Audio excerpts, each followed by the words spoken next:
अच्छा जी, वाहिगुरु जी का खालसा, वाहिगुरु जी की फतेह। खालसा वाहिगुरु जी की फतेह। वाहिगुरु जी की फतेह. Uh, my name is Dr. Kirpal Singh. Our program is Voice of Manavta TV News. And thank you, Samir Singh and Voice of Manavta for the time available to us to present the program. Welcome to our participants as well as our audience. ਫਿਰ ਤੁਹਾਨੂੰ ਵਾਹਿਗੁਰੂ ਜੀ ਕਾ ਖਾਲਸਾ ਵਾਹਿਗੁਰੂ ਜੀ ਕੀ ਫਤਿਹ. ਰਾਮ ਰਾਮ ਸਲਾਮ ਸਤਿ ਸ੍ਰੀ ਅਕਾਲ ਜੋ ਵੀ ਤੁਹਾਡਾ ਪਿਛੋਕੜ ਹੋਵੇ ਪ੍ਰਵਾਨ ਕਰਨਾ. I want to give you one important caution over here that all the views expressed at this program are individual views. These are not official views of Voice of Manavta. So please note that these are our individual views. You may or may not agree with them, which is okay. But if you have any questions, please send it to Meg Rising so that we can address them into our subsequent sessions. And also subscribe to the program if you're not already doing it. And if you can render any kind of financial help or advice, that will be most welcome. So, again, Vaheguru Ji Ka Khalsa, Vaheguru Ji Ki Fateh. First of all, I like to talk about the Grandparents' Day. You know, last Monday, congratulations to you all about Grandparents' Day, because everyone has grandparents, living or not living. Grandparents have a very big influence in our lives, especially regarding myself. On my mother's side, my grandfather and grandmother, I learned from them a lot about the worldly matters, especially like how the city functions, how different kind of schools and government and all those kind of things. My grandfather was a school teacher on that side.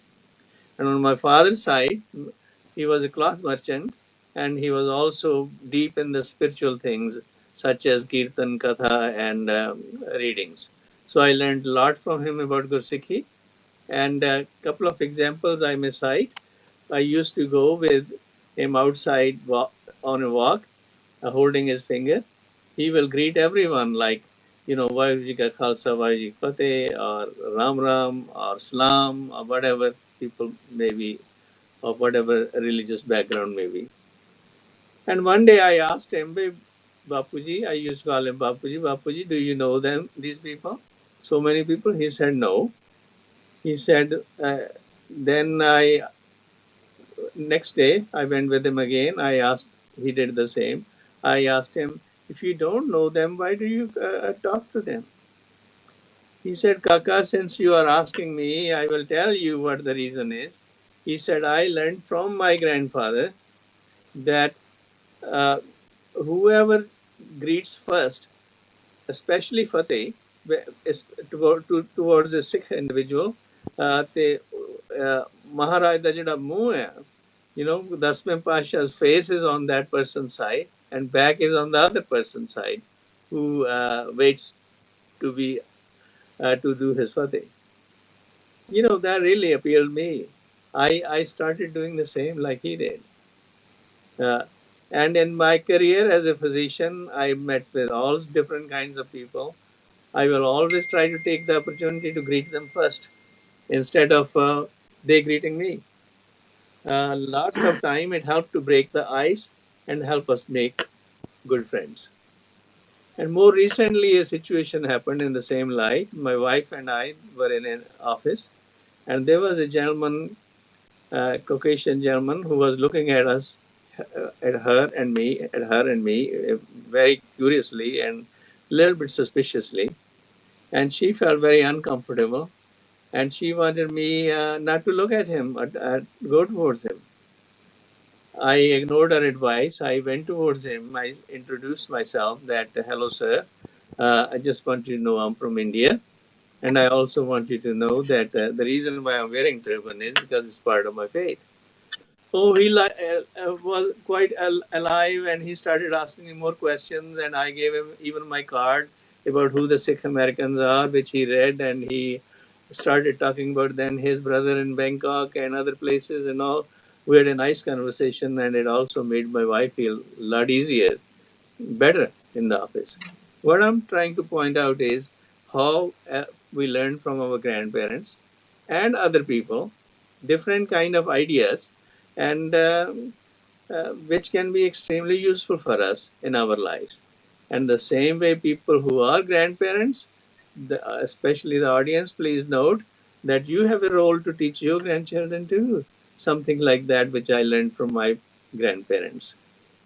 Because together we can transmit our heritage as well as make our lives, the world more sweeter.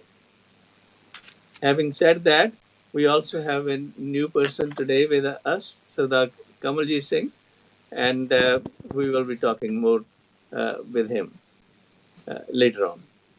So our subject towards today is regarding the addiction issues, and we will talk about the worldly perspective on that, and also the Sikh perspective on it. Uh, so lots of time, there are many. There's not one reason for drug problems. There are multifactorial reasons, and we will discuss them in Punjabi soon. But saying briefly that people are seeking pleasure. They are bored. They want something. So whatever comes their way, wherever they can get it, they start developing those habits. More pleasure, the more desire to take it. And then sometimes people have a lot of stress in their lives or some kind of mental issues too. Life may not be good at home or in the neighborhood or at work and all, so they cause a lot of stress. To relieve that, they may start drinking or using other drugs. Same way, some people who lack confidence, they find that these drugs, at least on a temporary basis, gives them more confidence so that they can perform better, whatever they may be doing. And then there are others who use more on a recreational and peer pressure and curiosity, what is on the other side of the fence. And as they explore those areas, then they become more and more habituated. These are some of the common reasons why people uh, get attracted toward the drugs. And often the mental illness and drug issues may be coexisting, and people may dealing with their mental issues, they may consume more and more drugs. And addiction starts when these things, they know they are not good for them, they start affecting the body in a bad way, but they still cannot stop doing it. And as a result, what happens is it starts affecting different aspects of their life. The performance at work, schools, or the behavior with the children, or in the house, the neighbors, and all. So one thing leading to another can lead to a lot of chaos in their life. Uh, and so definitely they need some kind of treatment and all. That's just a brief overview of what we'll be talking in more detail. Uh, so again, welcome our audience. I will ask a question here. Uh, ਗਿਆਨੀ ਧਰਮ ਸਿੰਘ ਜੀ, ਤੁਸੀਂ ਦੱਸੋ ਕਿ ਬਈ ਤੁਹਾਡਾ ਕੀ ਤਜਰਬਾ ਹੈਗਾ, ਲੋਕ ਕਿਉਂ ਨਸ਼ੇ ਕਰਦੇ ਨੇ? ਹਾਂਜੀ, ਮੇਰੀ ਸਭ ਤੋਂ ਪਹਿਲਾਂ ਸਾਰਿਆਂ ਨੂੰ ਪਿਆਰ ਨਾਲ ਵਾਹਿਗੁਰੂ ਜੀ ਕਾ ਖਾਲਸਾ, ਵਾਹਿਗੁਰੂ ਜੀ ਕੀ ਫਤਿਹ। ਹਾਂਜੀ, ਜਦੋਂ ਅਸੀਂ ਆਪਣੇ ਆਲੇ ਦੁਆਲੇ ਵੇਖਦੇ ਹਾਂ, ਬਹੁ ਗਿਣਤੀ ਲੋਕ ਜਿਹੜੇ ਨੇ ਕਿਸੇ ਨਾ ਕਿਸੇ ਤਰ੍ਹਾਂ ਦਾ ਨਸ਼ਾ ਕਰਦੇ ਨੇ, ਤੇ ਉਹਦਾ ਕਾਰਨ ਜਿਹੜਾ ਉਹਦੇ, ਜਿਵੇਂ ਆਪ ਜੀ ਨੇ ਬਹੁਤ ਕੁਝ ਦੱਸ ਦਿੱਤਾ, ਅਨੇਕਾਂ ਕਾਰਨ ਨੇ। ਸਭ ਤੋਂ ਵੱਡਾ ਕਾਰਨ ਮੈਨੂੰ ਐਂ ਲੱਗਦਾ ਕਿ ਮਾੜੀ ਸੰਗਤ ਦੇ ਵਿੱਚੋਂ ਇਹ ਸੋਚ ਬਣ ਜਾਂਦੀ ਆ ਕਿ ਨਸ਼ਾ ਜਿਹੜਾ ਆ ਇਹ ਸਾਡੇ ਦੁੱਖ ਦੂਰ ਕਰ ਦਿੰਦਾ ਆ ਤੇ ਸਾਡੇ ਮਨ ਨੂੰ ਸ਼ਾਂਤੀ ਮਿਲਦੀ ਆ। ਬਹੁਤ ਸਾਰੇ ਟਰੱਕ ਡਰਾਈਵਰ ਜਿਹੜੇ ਨੇ ਉਹ ਨਸ਼ਾ ਖਾਂਦੇ ਨੇ, ਕੋਈ ਭੁੱਕੀ, ਕੋਈ ਫੀਮ ਵਗੈਰਾ ਇਹੋ ਜਿਹਾ, ਤੇ ਉਹਨਾਂ ਨੂੰ ਇਹ ਵਿਸ਼ਵਾਸ ਬਣਾ ਦਿੱਤਾ ਗਿਆ ਕਿ ਨਸ਼ਾ ਜਿਹੜਾ ਆ ਇਹਦੇ ਨਾਲ ਜ਼ਿਆਦਾ ਚਿਰ ਜਿਹੜੀ ਆ ਉਹ ਡਰਾਈਵਿੰਗ ਕੀਤੀ ਜਾ ਸਕਦੀ ਆ ਤੇ ਨੀਂਦ ਨਹੀਂ ਆਉਂਦੀ, ਜਦੋਂ ਕਿ ਬਿਲਕੁਲ ਉਲਟ ਗੱਲ ਆ, ਨਸ਼ੇ ਨਾਲ ਤੇ ਸਗੋਂ ਨੀਂਦ ਆਉਣੀ ਸ਼ੁਰੂ ਹੋ ਜਾਂਦੀ। ਮੈਂ ਆਪਣੀ ਇੱਕ ਹੱਡ ਬੀਤੀ ਥੋੜ੍ਹੀ ਜਿਹੀ ਦੱਸਦਾ ਵੀ ਇੱਕ ਵਾਰ ਮੈਂ ਸਕੂਟਰ ਤੇ ਜਾ ਰਿਹਾ ਸੀਗਾ ਕਿਧਰੇ, ਇੱਕ ਬਜ਼ੁਰਗ ਬਾਬਾ, ਮੇਰੇ ਖਿਆਲ 'ਚ ਉਹ 75 ਸਾਲ ਤੋਂ ਉੱਪਰ ਹੀ ਹੋਏਗਾ, ਤੇ ਉਹਨੇ ਮੈਨੂੰ ਹੱਥ ਦਿੱਤਾ। ਮੈਂ ਰੋਕ ਲਿਆ ਕਿਉਂਕਿ ਲਾਗੇ ਉੱਥੇ ਕੋਈ ਬੱਸ ਵਗੈਰਾ ਦਾ ਕੋਈ ਇੰਤਜ਼ਾਮ ਨਹੀਂ ਸੀ। ਤੇ ਉਹਨਾਂ ਨੂੰ ਜਦੋਂ ਬਿਠਾਇਆ ਮਗਰ ਤੇ ਬੈਠਦਿਆਂ ਸਾਰੀ ਮੈਨੂੰ ਬਹੁਤ ਸਾਰੀ ਸਮੈਲ ਆਈ ਸ਼ਰਾਬ ਦੀ। ਮੈਨੂੰ ਜਮਾਂਦਰੂ ਨਫ਼ਰਤ ਆ ਸ਼ਰਾਬ ਦੇ ਨਾਲ। ਹਮ, ਪਰ ਉਹਨਾਂ ਨੂੰ ਮੈਂ ਕਿਹਾ ਬਾਬਾ ਜੀ ਮੈਂ ਤੁਹਾਨੂੰ ਬਿਠਾ ਲਿਆ, ਹੁਣ ਮੈਂ ਤੁਹਾਨੂੰ ਉਤਾਰਦਾ ਨਹੀਂ, ਜਿੱਥੇ ਤੁਸੀਂ ਉਤਰਨਾ ਉੱਥੇ ਹੀ ਉਤਾਰੂੰਗਾ। ਪਰ ਮੈਨੂੰ ਬਹੁਤ ਮੈਂ ਕਿਹਾ ਤਕਲੀਫ ਹੋਈ ਆ ਵੀ ਤੁਸੀਂ ਇੰਨੀ ਉਮਰ ਦੇ ਹੋ ਗਏ, ਕਿੰਨੀ ਕੁ ਸ਼ਰਾਬ ਪੀ ਲਈ ਹੋਣੀ ਆ, ਤੇ ਤੁਸੀਂ ਹੁਣ ਕਿੰਨਾ ਕੁ ਚਿਰ ਪੀਓਗੇ ਤੇ ਇਹਦਾ ਕੀ ਫਾਇਦਾ। ਕਹਿੰਦੇ ਪੁੱਤਰਾ ਤੈਨੂੰ ਕੀ ਪਤਾ ਵੀ ਮੇਰੀ ਕੀ ਹਾਲਤ ਆ। ਕਹਿੰਦੇ ਮੇਰਾ ਲੜਕਾ, ਮੈਂ 2 ਕਿੱਲੇ ਜ਼ਮੀਨ ਗਹਿਣੇ ਰੱਖ ਕੇ ਤੇ ਉਹਨੂੰ ਬਾਹਰ ਭੇਜਿਆ ਅਮਰੀਕਾ, ਪਰ ਉਹ ਰਾਹ ਦੇ ਵਿੱਚ ਫਸ ਗਿਆ ਕਿਸੇ ਹੋਰ ਕੰਟਰੀ 'ਚ, ਸ਼ਾਇਦ ਇਟਲੀ ਵਗੈਰਾ। ਤੇ ਉਹਦੀ ਉਹ ਚਿੱਠੀ ਆਉਂਦੀ ਵੀ ਬਾਪੂ ਮੇਰੇ ਕੋਲ ਨਾ ਖਾਣ ਨੂੰ ਕੁਛ ਆ, ਨਾ ਮੇਰੇ ਕੋਲ ਪੈਸਾ ਆ, ਵੀ ਮੈਂ ਕੀ ਕਰਾਂ। ਤੇ ਕਹਿੰਦਾ ਵੀ ਮੈਂ ਹੁਣ ਦੱਸ ਪੁੱਤਰਾ ਮੈਂ ਕੀ ਕਰਾਂ।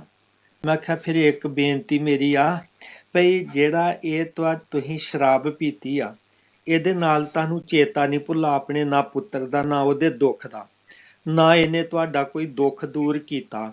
ਤੇ ਜਿਹੜੇ ਪੈਸੇ ਪਹਿਲੋਂ ਚੁੱਕ ਕੇ ਤੁਸੀਂ ਕਰਜ਼ਾ ਤੇ ਉਹਨੂੰ ਬਾਹਰ ਭੇਜਿਆ, ਤੇ ਜਿਹੜੇ ਹੁਣ ਤੁਸੀਂ ਸ਼ਰਾਬ ਲਈ ਲਏ ਇਹ ਵੀ ਫਿਰ ਤੁਹਾਡੇ ਕੋਲ ਨਹੀਂ ਹੋਣਗੇ ਨਾ।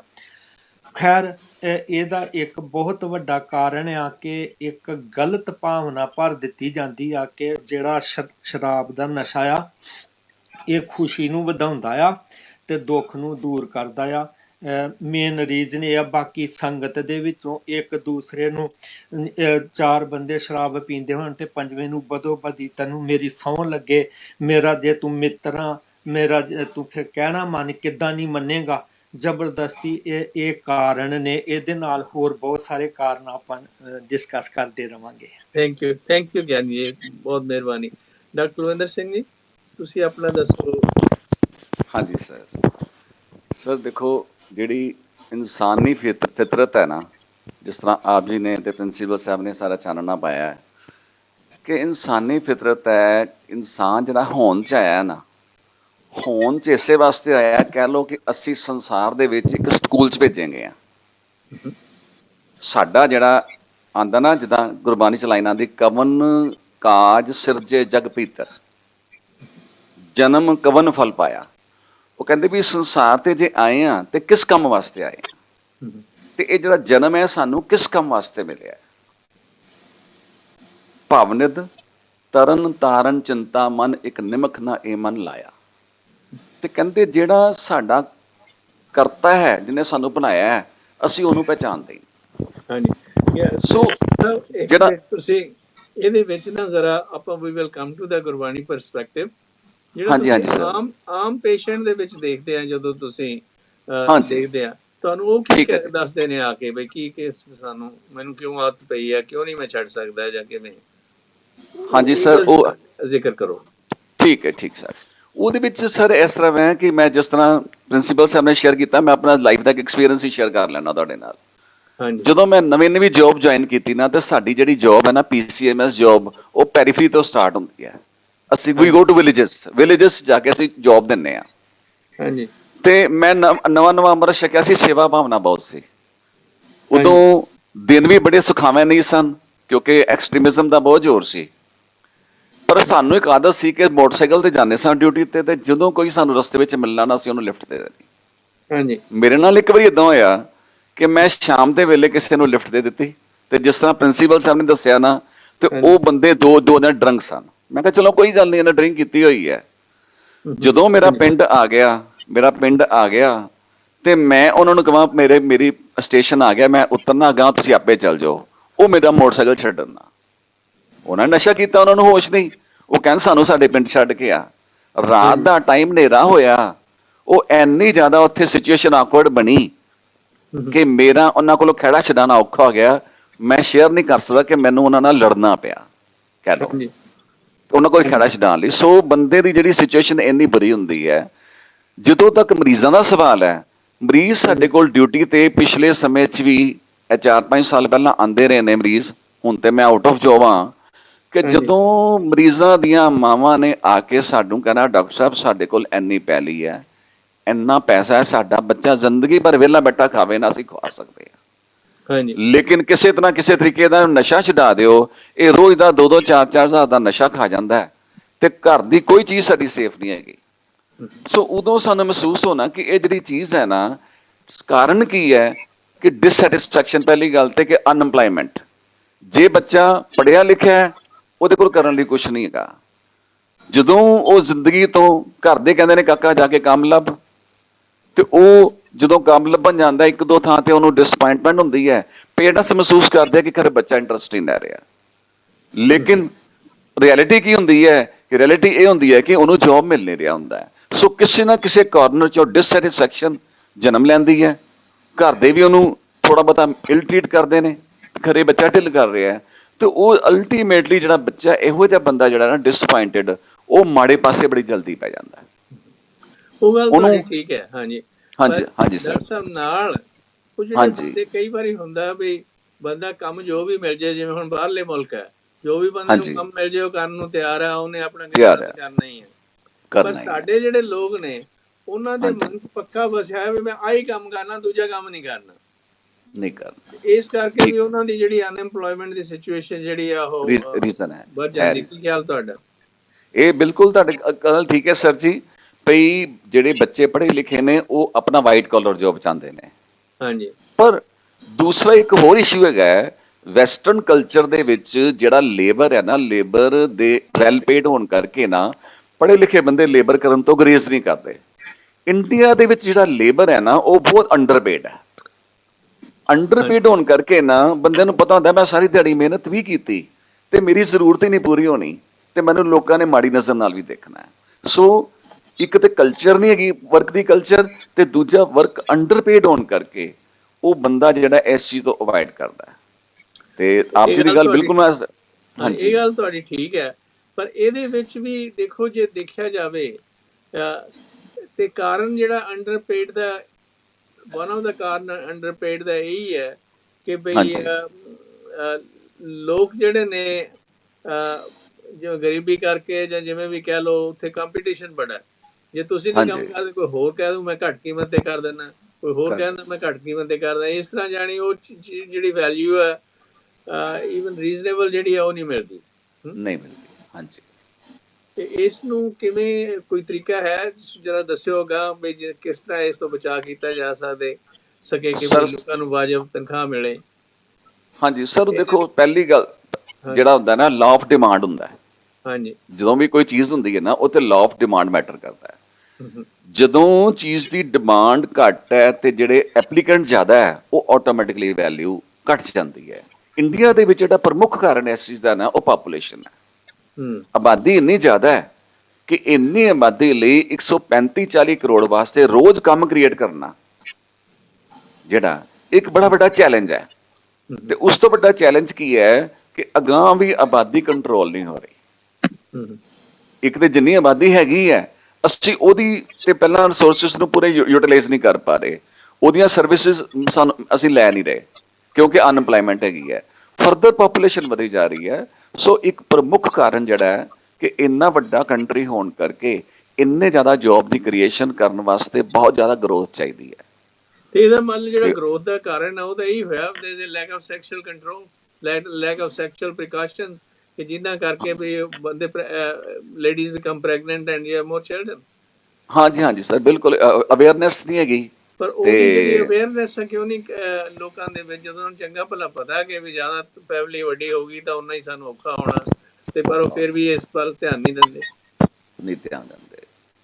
ਕੀ ਖਿਆਲ ਹੈ ਸਰਦਾਰ ਕਮਲਜੀਤ ਸਿੰਘ ਜੀ, ਤੁਸੀਂ ਆਪਣੇ ਵਿਚਾਰ ਦੱਸੋ ਇਸ ਬਾਬਤ ਕਿ ਵੀ ਕੀ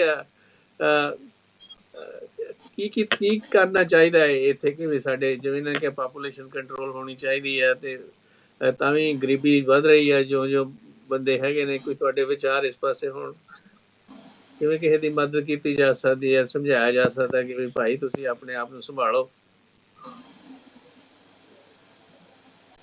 ਇਹਦੇ ਬਾਬਤ ਕੋਈ ਖਿਆਲ ਹੋਵੇ ਤੁਹਾਡਾ ਦੱਸਿਓ। ਗਿਆਨੀ ਧਰਮ ਸਿੰਘ ਜੀ, ਤੁਹਾਡਾ ਕੀ ਵਿਚਾਰ ਹੈ? ਕਮਲਜੀਤ ਸਿੰਘ ਜੀ ਬੋਲਣ ਲੱਗੇ ਨੇ, ਫਿਰ ਬਾਅਦ ਚ ਠੀਕ ਹੈ। ਤੁਸੀਂ ਗੱਲ ਕਰ ਲਓ, ਮੈਂ ਬਾਅਦ ਵਿੱਚ ਬੋਲਾਂਗਾ। ਨਹੀਂ ਉਹਨਾਂ ਡਾਕਟਰ ਸਾਹਿਬ ਨੂੰ ਲੱਗਿਆ ਵੀ ਸ਼ਾਇਦ ਆਪ ਜੀ ਨੂੰ ਸੁਣਿਆ ਨਹੀਂ। ਮੈਂ ਐ ਲੱਗਿਆ ਸੀ ਸ਼ਾਇਦ। ਹਾਂਜੀ, ਸਭ ਤੋਂ ਪਹਿਲਾਂ ਤੇ ਮੈਂ ਵਾਇਸ ਆਫ ਆਪਣੇ ਮਾਨਵਤਾ ਜਿਹੜਾ ਚੈਨਲ ਹੈ ਉਹਦਾ ਧੰਨਵਾਦ ਕਰਾਂਗਾ आप जी बड़े ज्ञानवान सूझवान ਪ੍ਰਿੰਸੀਪਲ ਸਾਹਿਬ ਡਾਕਟਰ ਸਾਹਿਬ ਸਾਰੇ ਬੈਠੇ ਹੋ ਤੇ ਮੈਂ ਤੇ ਬਹੁਤ ਤੁੱਛ ਜਿਹਾ ਬੰਦਾ ਹਾਂ ਤੇ ਮੈਨੂੰ ਇੰਨਾ ਗਿਆਨ ਵੀ ਨਹੀਂ ਹੈ ਤੇ ਭਾਈ ਸਾਹਿਬ ਨੇ ਮੈਨੂੰ ਆਪਣੇ ਮੇਘਰਾਜ ਸਿੰਘ ਜੀ ਨੇ ਬੋਲਿਆ ਬਈ ਤੁਸੀਂ ਵੀ ਆਓ ਚਲੋ ਮੈਂ ਕਿਹਾ ਬਈ ਵੀ ਆਪਾਂ ਬੈਠ ਸਕਦੇ ਹਾਂ ਕੋਈ ਗੱਲ ਨਹੀਂ ਮੈਂ ਕਿਹਾ ਗਿਆਨਵਾਨ ਬੰਦਿਆਂ ਦੇ ਬਈ ਦਰਸ਼ਨ ਹੋਣਗੇ ਤੇ ਕੋਈ ਨਾ ਕੋਈ ਪ੍ਰਾਪਤ ਹੋਊਗਾ ਹੈ ਨਾ ਥੈਂਕ ਯੂ ਤੇ ਸਭ ਤੋਂ ਵੱਡੀ ਗੱਲ ਤੇ ਇਹ ਹੈ ਭਾਈ ਸਾਹਿਬ ਜੀ ਡਾਕਟਰ ਸਾਹਿਬ ਜੀ ਕਿ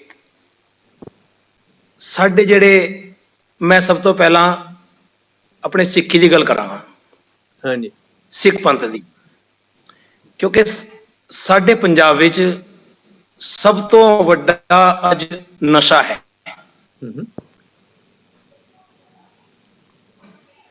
ਹਰ ਪਾਸੇ ਉਸ ਸਟੇਟ ਨੂੰ ਜਾਂ ਤੇ ਤੁਸੀਂ ਰਾਜਨੀਤੀ ਲਾ ਲਓ ਹਾਂਜੀ ਜੋ ਕਿ ਹਮੇਸ਼ਾ ਹੀ ਕਿਉਂਕਿ ਇਹ ਕੌਮ ਤਾਕਤਵਰ ਰਹੀ ਹੈ ਸ਼ੁਰੂ ਤੋਂ ਹੀ ਇਸ ਦਾ ਹੌਸਲਾ ਹਮੇਸ਼ਾ ਬੁਲੰਦ ਰਿਹਾ ਹੈ ਤੇ ਇਸ ਕੌਮ ਨੇ ਪੂਰੇ ਭਾਰਤ ਵਾਸਤੇ ਯਾਨੀ ਆਲ ਵਰਲਡ ਵਾਸਤੇ ਤੁਸੀਂ